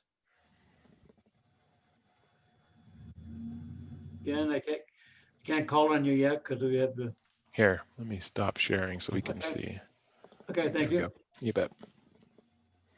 We've got a big budget here. There's a lot of responsibility on Andy and the staff on, presenting this and keeping it flowing smoothly. So any questions? Yeah, I have one. Yes, sir. On that last slide, it showed extraordinary maintenance, I think, is below the main budget of 2 million budgeted this year. Would you explain that and how that goes forward? Is that our Wolford or some other? Well, it's for the entire enterprise. So it could be for Wolford, it could be for Elkhead. It's been the practice since I've been at the River District to budget for this extraordinary maintenance and to appropriate those funds every year. Never touched that number. We never actually spent anything. It's just a practice of budgeting for that. Does that answer your question? Yes, it does. Thanks. Thank you. Any other questions? So this is a budget work session. We will not be actually adopting a budget until the December 3rd meeting. One of the reasons, I don't know if you, for folks who weren't on, we're discussing that at the very beginning of the meeting, is because there was a change in some of the reporting requirements due to COVID that the governor put forward back in the spring, and that we didn't actually get the county numbers until just last Friday. So the staff has really been jumping to get even these amended numbers together. They had all weekend, so what the heck? Thank you, Dave. I meant to open with that and I forgot. So thank you for mentioning that. And I actually do want to point out that, well, luckily Ian does have the assistance of Lucy and some guidance from Audrey, because Ian is the lucky person at the district who is our designated election official. And I'm pretty sure that if if you were about to be named designated election official for a 15 county district, and you want advice, Ian would tell you to run really fast. Don't designate you. So Ian has had to work remarkably hard with all 15 county clerk and recorders, negotiating, getting intergovernmental agreements and following up with notices and Tabor notices and the bizarre and different requirements of each county clerk in terms of how they read the state requirements differently in each county. Ian and Laura has helped him out tremendously on this work as well. And I just want to say, he's done a remarkable job in handling the budget and the election official position. Frankly, Audrey and I didn't really realize exactly how large that job was when we assigned it to Ian. So Ian, thank you. And I think the board all probably thanks you as well. So really appreciate it. Thank So you. You just said, Ian will do it. No big deal. Thank you very much. I learned way more about the election process than I ever wanted to. Thank you. And let's hope it's the only time you have to do it. Yeah. Mr. Catlin, did you have a comment or you were just doing a thumbs up there? Just a thumbs up, okay. Any other questions on this? Yeah, Mr. President, I wanted to ask if or when 7A passes on election day, what will be our agenda for our December 3rd meeting? What responsibilities will we have to enact? Well, it's actually approval of the proposed 2021 budget, and at that time, the setting of the mill levy, the final certification of the mill levy. You have to do that through a formal action, and it's the approval of all of our final budgets for 2021. The staff is, anticipating, as we've discussed as a board, changing the allocation of costs between the enterprise and the general fund. And, I would like to restore the position that we're indicating is lost here in 2021. That's actually, just to be clear, that's a position probably in the EA department where Jim Pokran is retiring. And right now I don't feel that I can hire someone to replace him. So it's a fairly frightening opportunity or occasion there, because frankly, Jim has done such an incredible job for the district over the years. And to not only lose him, but not even be able to replace him with someone new in that position is really concerning. So the budget will look tremendously different if 7A passes, Director Acofresca, and we'll get that information to you as quickly as possible with a narrative that helps explain what's changing in the budget.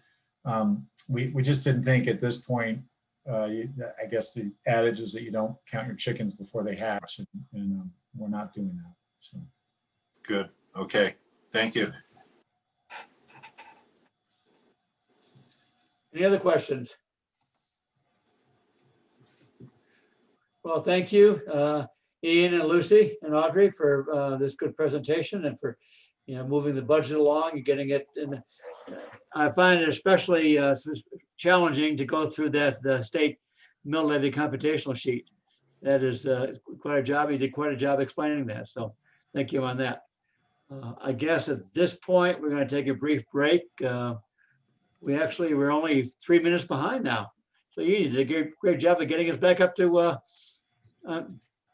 on task. So let's be back at, make it 3 o'clock. Let's be back at 3 o'clock. Okay. Okay. Thank you. Thank you.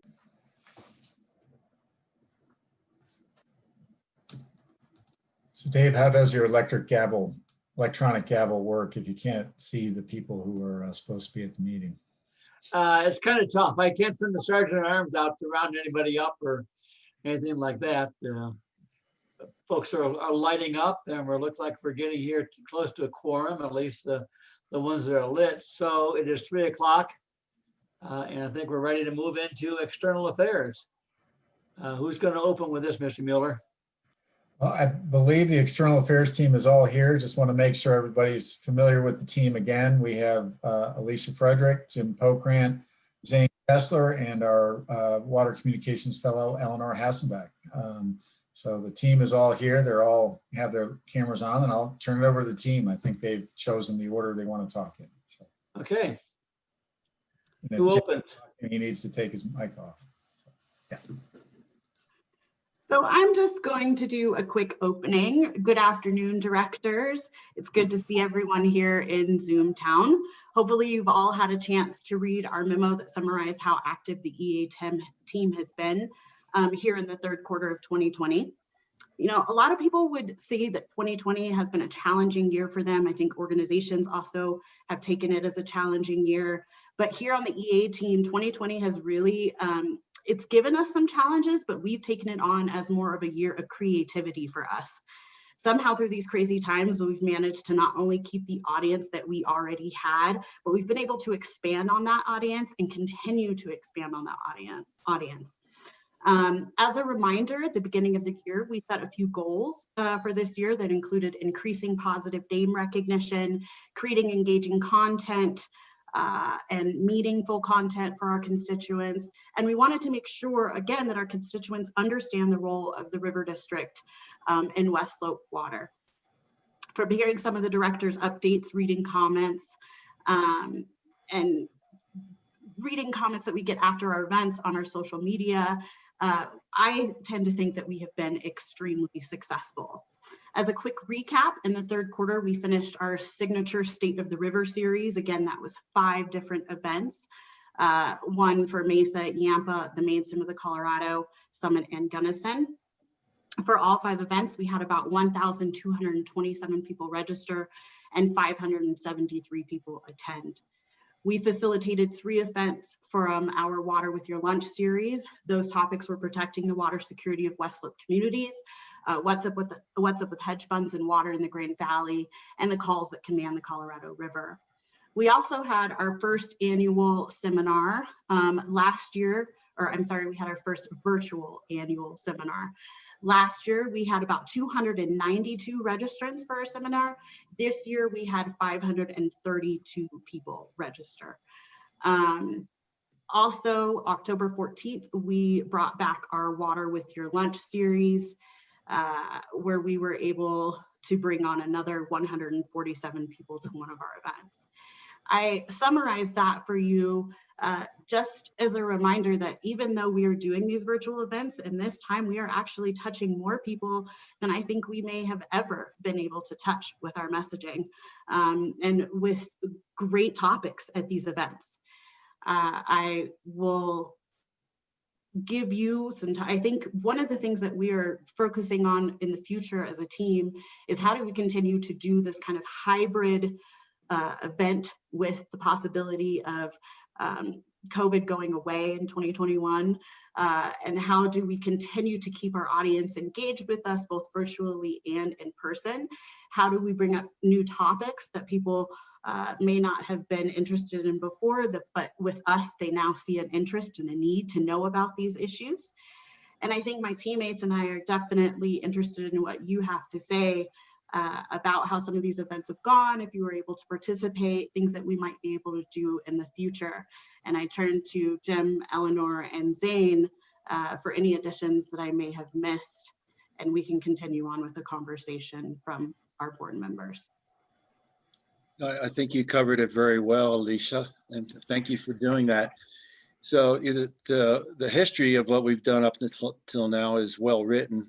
And I guess we're most curious about going forward on how we can keep driving numbers, and numbers are behind everything that Alicia just mentioned and everything in that memo. And at the same time, if it's possible, how can we get face-to-face contact again with our constituents? That's the challenge of 2021. And I would just add that I think that we want to have more of a conversation about this at the next INO committee meeting, to kind of think about the future, because we are kind of at a crossroads where hopefully 2021 won't be entirely virtual. Well, having started State of the River about 25 years ago with just engineers talking about what's going to happen and giving stream flow numbers and everything else, this has really changed enormously.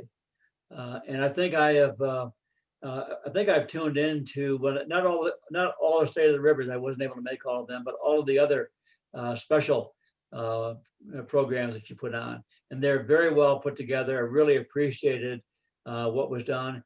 And frankly, although the Zoom is viewed to be as it's a pain in the rear, I think we have managed to reach out to a whole group of folks that wouldn't have come to a physical meeting, especially the annual seminar, which is so well attended in Grand Junction. We able to reach folks that couldn't give up a day and drive down to Grand Junction, but could tune in for an hour and a half here and there at lunchtime.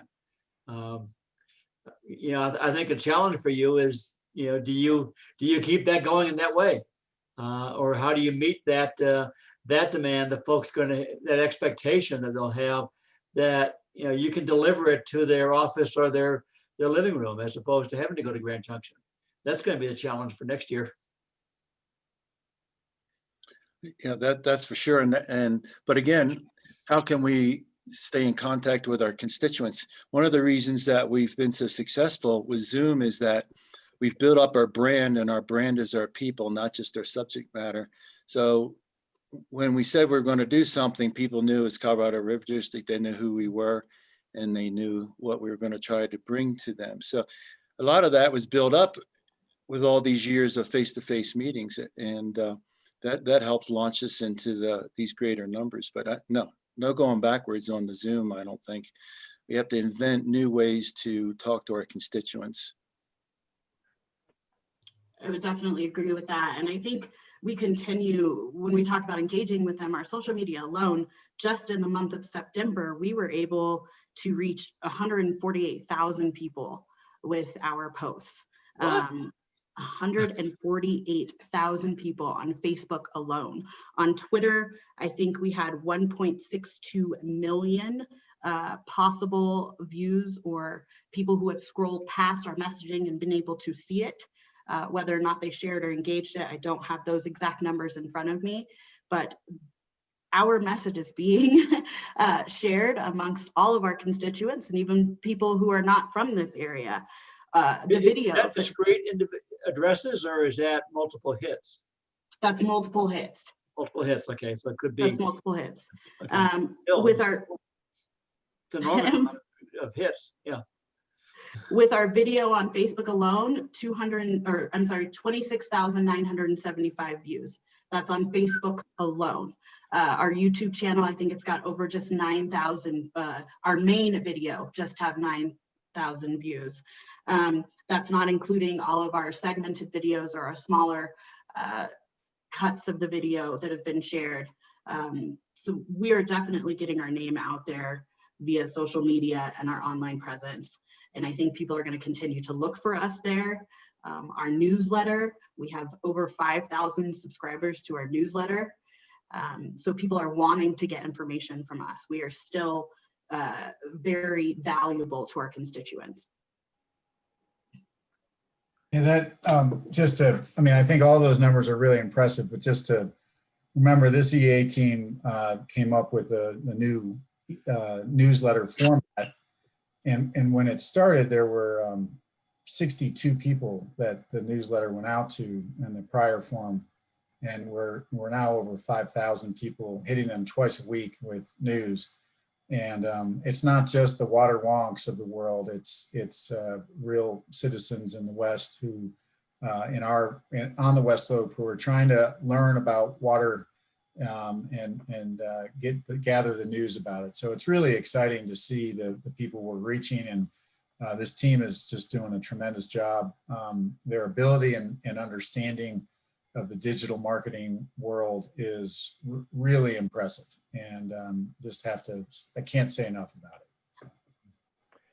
Andy, if I may chime in and highlight the fact that all of this is consistent with the direction the EA team received from the board and from the INO subcommittee, not just this year, but over the last few years. And we've had an opportunity to grow our digital presence and our virtual outreach due to COVID, but a lot of this has been multiple years in the making, and it's taken some time, but I'd really like to take a chance to thank Alicia and Eleanor for their work in recent months to really bring all of the plans and all of the rebranding and everything that we've done as a team, bring that to life and actually put it out there in regular programming. So it's been a long time in the making, but it is consistent with the instruction we've received from you as a board each year over the last few years, and really encapsulated in, I think it's the first section of the strategic plan. So continuing to build that drumbeat and reach out to all corners of the district, which was one of the top priorities in that plan. Well, I think that you were able to pivot, from the middle of March, when all of a sudden we could have no more real, physical contact with the public, to what we have here is really a testament to inventiveness and taking technology to beyond where we've been before. So really appreciate that. If I can just interrupt, I just got a notice that Director Vandenbrink has joined the meeting. So Al is present. I don't see him on the first screen, but I believe he's here. He was just able to join us. So want to let the directors know that. So.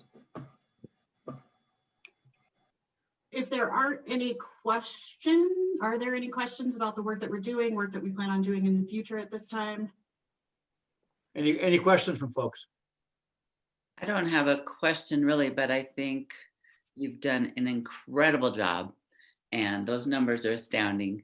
And I think the future is going to have to be hybrid. People are not always going to want to drive to Grand Junction, and will like to have Zoom options in the future, I believe.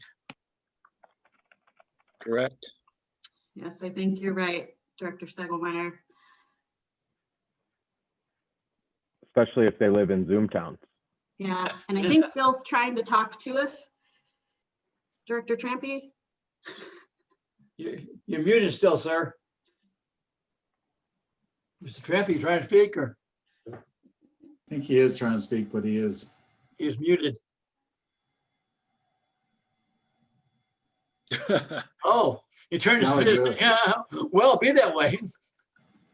He has a sensitive screen.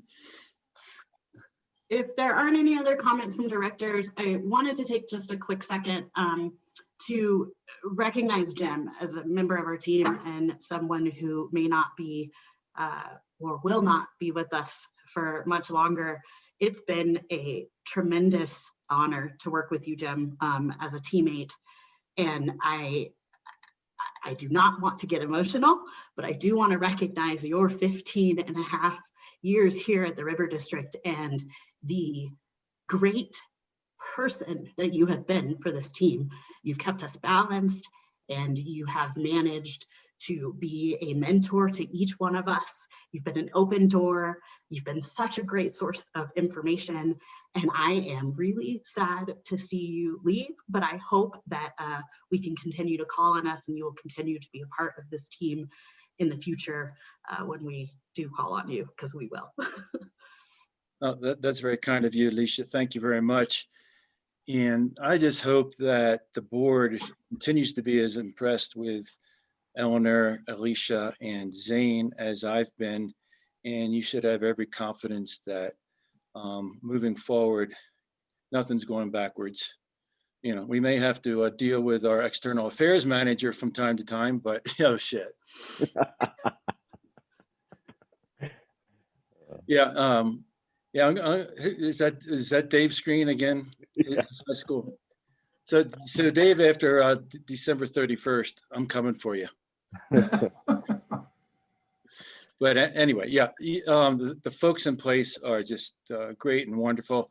And certainly it's been a joy to work with the whole staff and the board. I'm kind of weird. I've always looked forward to board meetings.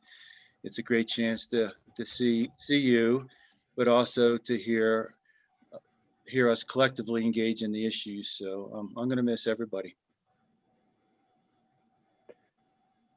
Thank you, Jim. I enjoyed working with you, Jim, all these years. It's been a good contributor to the River District. So thank you. Thank you all. Okay. Any additional report on the information outreach, Alicia, or no? Not at this time. We're going to keep on keeping on. Okay, the only thing I would say is despite the successes, the Water with Your Lunch October 28th date has been postponed. We are working on what we think is going to be a phenomenal Water with Your Lunch. Will probably occur in December at this point. We're putting together a kind of a historic comparison between the West Slope and two places that don't look like the West Slope, the Owens Valley and Crowley County.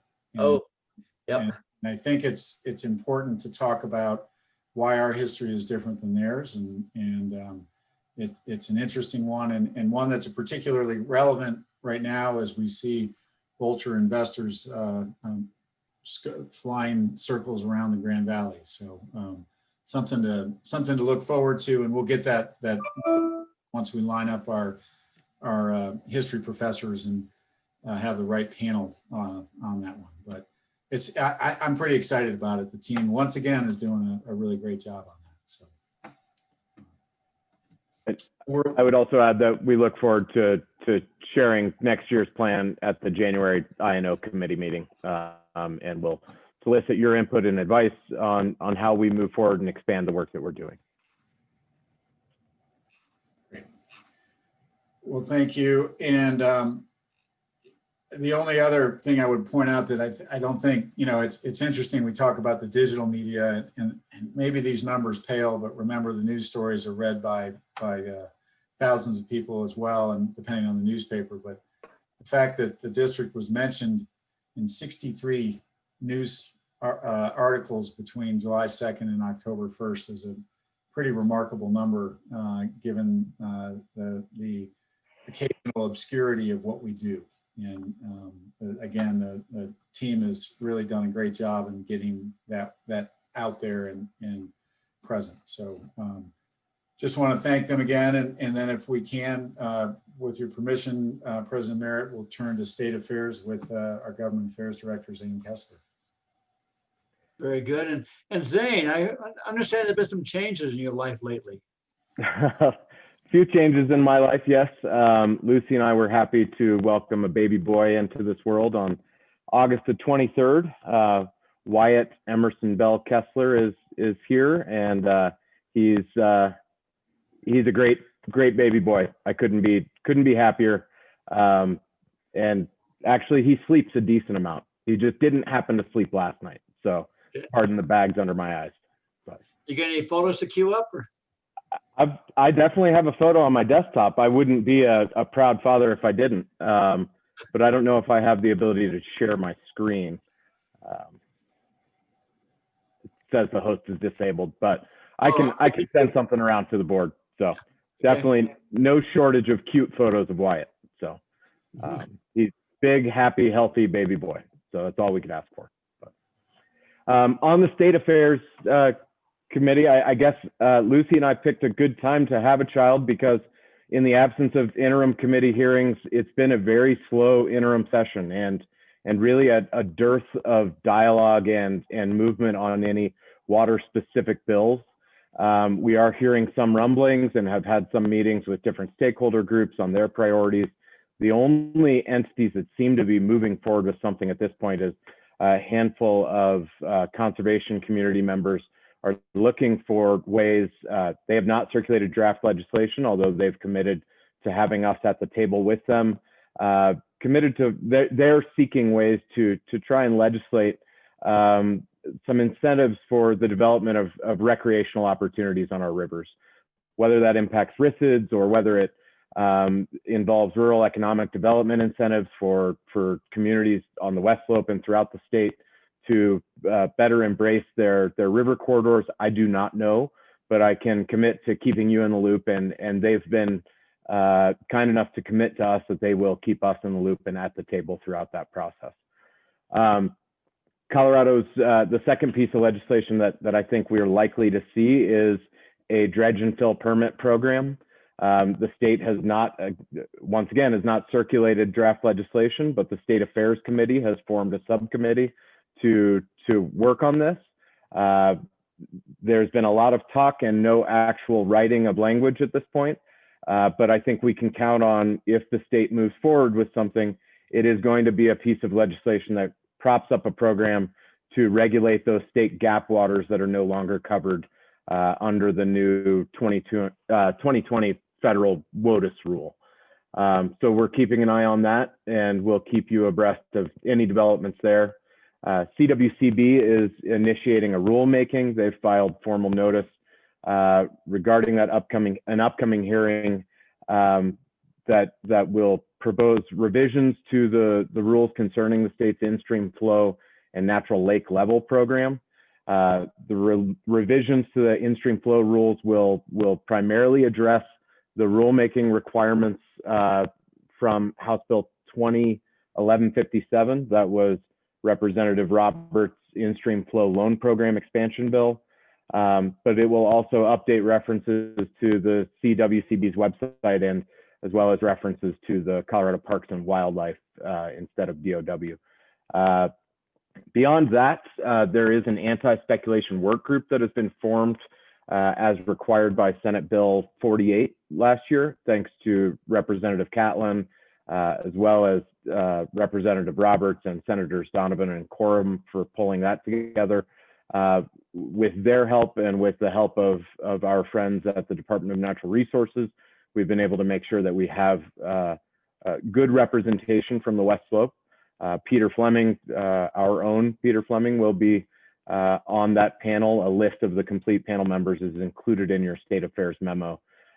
Joe Bernal, Larry Cleaver, Darius Jutton are all on there as well. So I might mention that the Deputy Attorney General Scott Steinbrecher is from Glenwood. I did not know that. Yeah. But I'm glad to hear that. So add one more West Slope name to the list. Beyond that, I don't have a whole lot more to report beyond what's written in the memo on state affairs. And noting that we're a few minutes behind schedule, I'm happy to move to federal unless there are specific questions from the board. Any questions, Mr. Kessler? Hearing none, let's move on into federal. Okay. Thank you. Federal affairs is really much of the same story we've seen over the last few quarters, where we're seeing good introduction of legislation aimed at expanding federal water infrastructure programs and providing funding for upgrades and maintenance to our deteriorating infrastructure, we're not seeing a lot of movement. We are seeing some other interesting bills that are noted in your memo. The Snow Water Supply Forecasting Program bill that is meant, the first item on your federal affairs memo, has the ability to authorize a pretty significant water supply forecasting program at the federal level. As I believe we've discussed with the board in the past, the previous program that was run by NASA is no longer in operation, and that leaves water managers throughout the West without the information they need to make decisions about their water supplies. We'll be talking with our members of the delegation this upcoming quarter about this bill, and while I don't have a whole lot of hope that it's going to move this Congress, we'd like to highlight that as a potential priority for the coming Congress. The Senate issued a climate report that was well reported in the media. I think that for us is important because it's the first glimpse at a handful of potential policy priorities in the energy and natural resource space. It is short on water-specific recommendations, but it does talk a lot about new policies to regulate agricultural emissions, to improve watershed health and forest health, as well as outlining some big ambitious goals with regards to energy infrastructure. There is a proposed moratorium in that report on all new leasing of federal minerals. While I doubt that this report in its entirety will make it into policy, it certainly gives us a long list of things to keep an eye on. Beyond that, I think the most pressing thing right now at the federal level is Pelosi and Mnuchin are speaking, I think, as we meet today, about a potential coronavirus relief package. One of the key sticking points for Democrats there is municipal, county, and state relief. That's something we've heard from a lot of our municipalities and counties throughout the district about, and while we're not directly engaged in any of those conversations, we're keeping an eye on it, and we'll certainly talk with CCI and CML and others about anything we can do to help there. With that, I would note that we've had good outreach to our congressional offices within the relevant West Slope delegation over the last quarter. We'll continue that in the coming quarter, and as always, welcome your thoughts, recommendations, and questions. Any question to Mr. Kessler?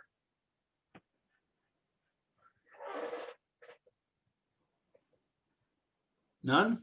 I have a question. Where's the baby picture? You're a co-host now. Oh, there Audrey, you can you give him oh, there he is, co-host. Look. Can you see Aww. this? That's Wyatt Emerson Bell Kessler, and this is his photo from a few. Can you guys see that all right? Yes, we can. Yep. As you can see, he's gaining a lot of weight, and it's mostly in his cheeks. So. All right. Thank you all very much for your time. And again, as always, we welcome your thoughts and input. If there's ever a state or federal policy matter that you think we need to be tracking or engaging more on, please don't hesitate to let me know. Okay, thank you. Okay, Mr. Mueller, we have project operations now. We do. If I turn that over to Hunter Causey, who I believe is on the call, if he'll turn on his video and lead us through. Good afternoon, Hunter. How are you? Good. How are you? Thanks, Andy, and thanks, board. So you should have a memo outlining some stuff going on at Wolford and Elkhead. The first item on there is the expert review of Richard Dam. In 2011 and 2016, we went through some similar exercises, you may recall. This exercise was composed of River District staff, Denver Water staff, Dam Safety Office staff. We had a facilitator who was a consultant who facilitated the exercise, and then we had our 3 expert panelists. The meat of the effort was a workshop. It was a 3-day workshop Prior to that, we convened the group to identify probable failure modes and spent time going through materials. But at that workshop, they worked on the probable failure modes that they thought were worth looking into in more detail. There will be a report coming out on this that will likely have some recommendations for actions we can take moving forward to help firm up certainty on some of the conclusions and that sort of thing. So you can keep an eye out for that information moving forward. The next item on there is Richard maintenance. There's some work going on. Ray, Tinney, and I will be headed up there later this week, working on some valves and the hydraulic system up there. I'm planning some concrete repair work on both the spillways and the spillway bridge next year during the probably next summer. The next item is the tabletop exercise. So the Dam Safety Office encourages dam safety owners of high hazard dams to periodically have these exercises. We did one before in 2014. It's essentially getting a group of people, staff, dam owners, emergency personnel coming together and going through a mock exercise of a dam safety event. So we did that, and I think we came out of that both at the staff level and also county, state, and federal emergency managers better equipped if there ever was an incident up there. Next on the memo is the Denver water transition. Ian already mentioned this, but 2021 marks the first year that Denver Water is a part owner of the reservoir. One component of that transition is that every year moving forward, we'll work with Denver Water to mutually agree to a project budget. So myself and people from the accounting team, we've been working with Denver Water to get up to speed a little bit on the budget, and hopefully we'll come to a mutual agreement on that within the next couple weeks. And then moving over to Elkhead, there's been some issues with the fixed cone valve. That valve was the primary means of throttling flow out of the reservoir and delivering it downstream. We've had a motor burnout, and there's been some consistent issues there. We had to postpone this work because we planned for reservoir this year, but I'll be headed up there tomorrow to meet with some contractors, and hopefully we'll get that straightened out. Not on this memo, but something that Andy mentioned is that we've been allowing for multiple wildfires, we've been allowing federal wildfire fighters to use Wolford Mountain water for an aerial dipping site. So I won't go into that and repeat Andy, but did want to mention that one more time. That's it for Elkhead and Wolford. Any questions on that? Any questions from anybody on that?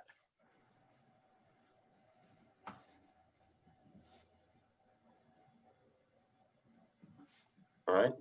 Okay. Thank you, President Merritt.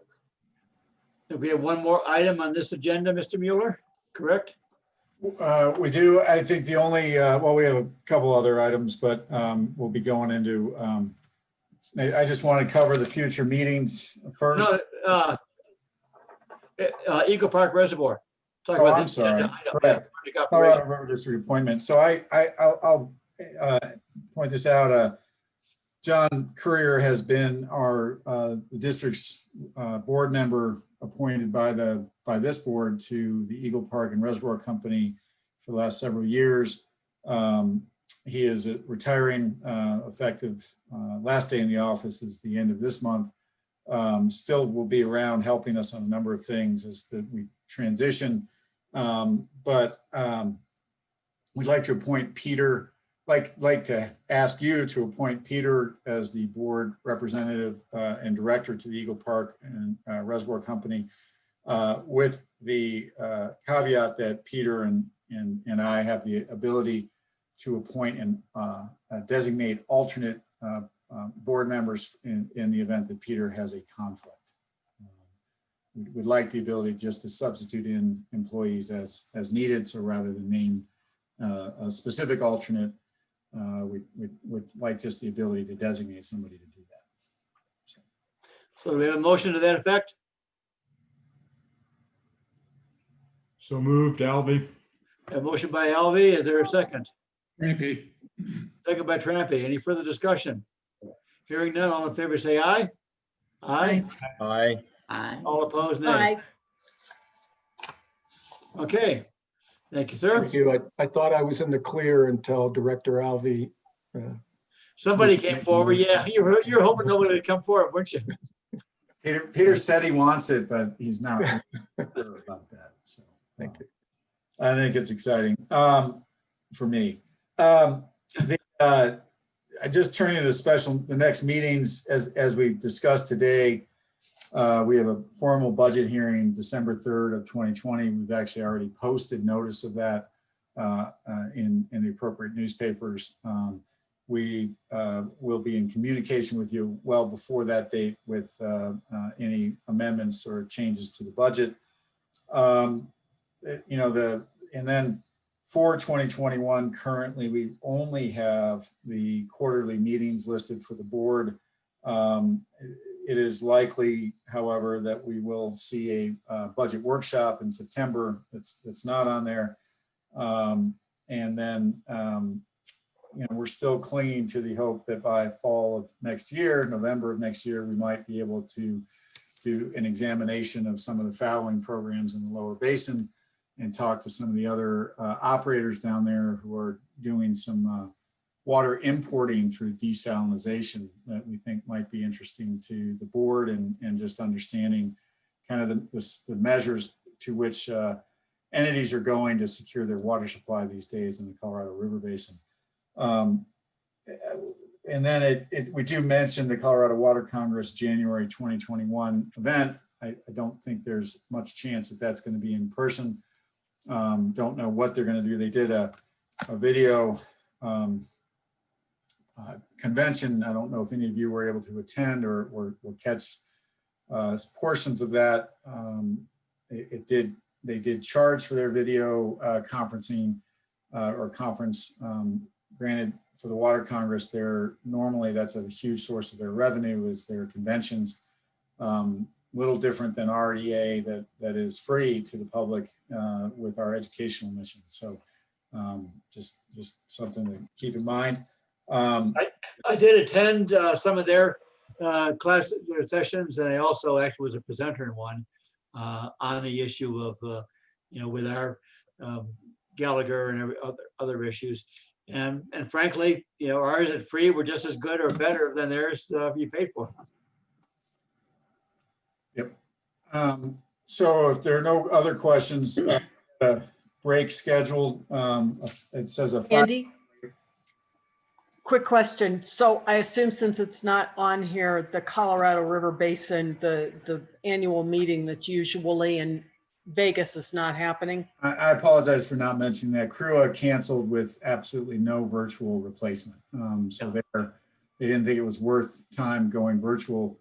And I don't disagree with that. I mean, it's one of those meetings where it's really just useful to be in the same hallway as a lot of people, right. Sit down and talk with them for extended periods of time about some really big issues. I think they just decided that there's not a lot of value in that particular event. So they have canceled it. So, yeah, there is no virtual replacement for that. Yeah. Yep. Andy, could you please repeat the month and year that we're looking at a lower basin tour? Yeah, that would be November of 2021. So a month from this coming November. And certainly we hope that we'll be able to do that.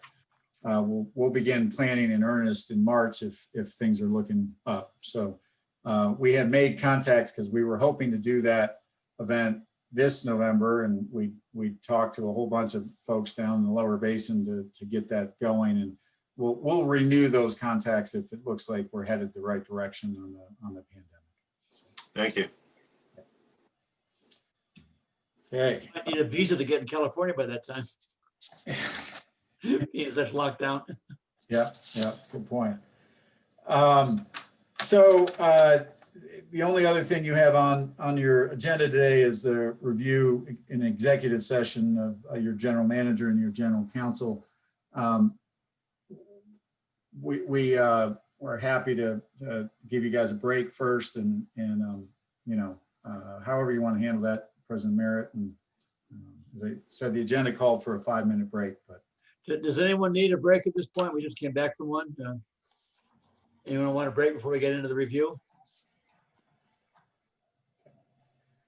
All right, with that, I think what we need to do is just get our employees, I would ask that everybody else log off of the Zoom call.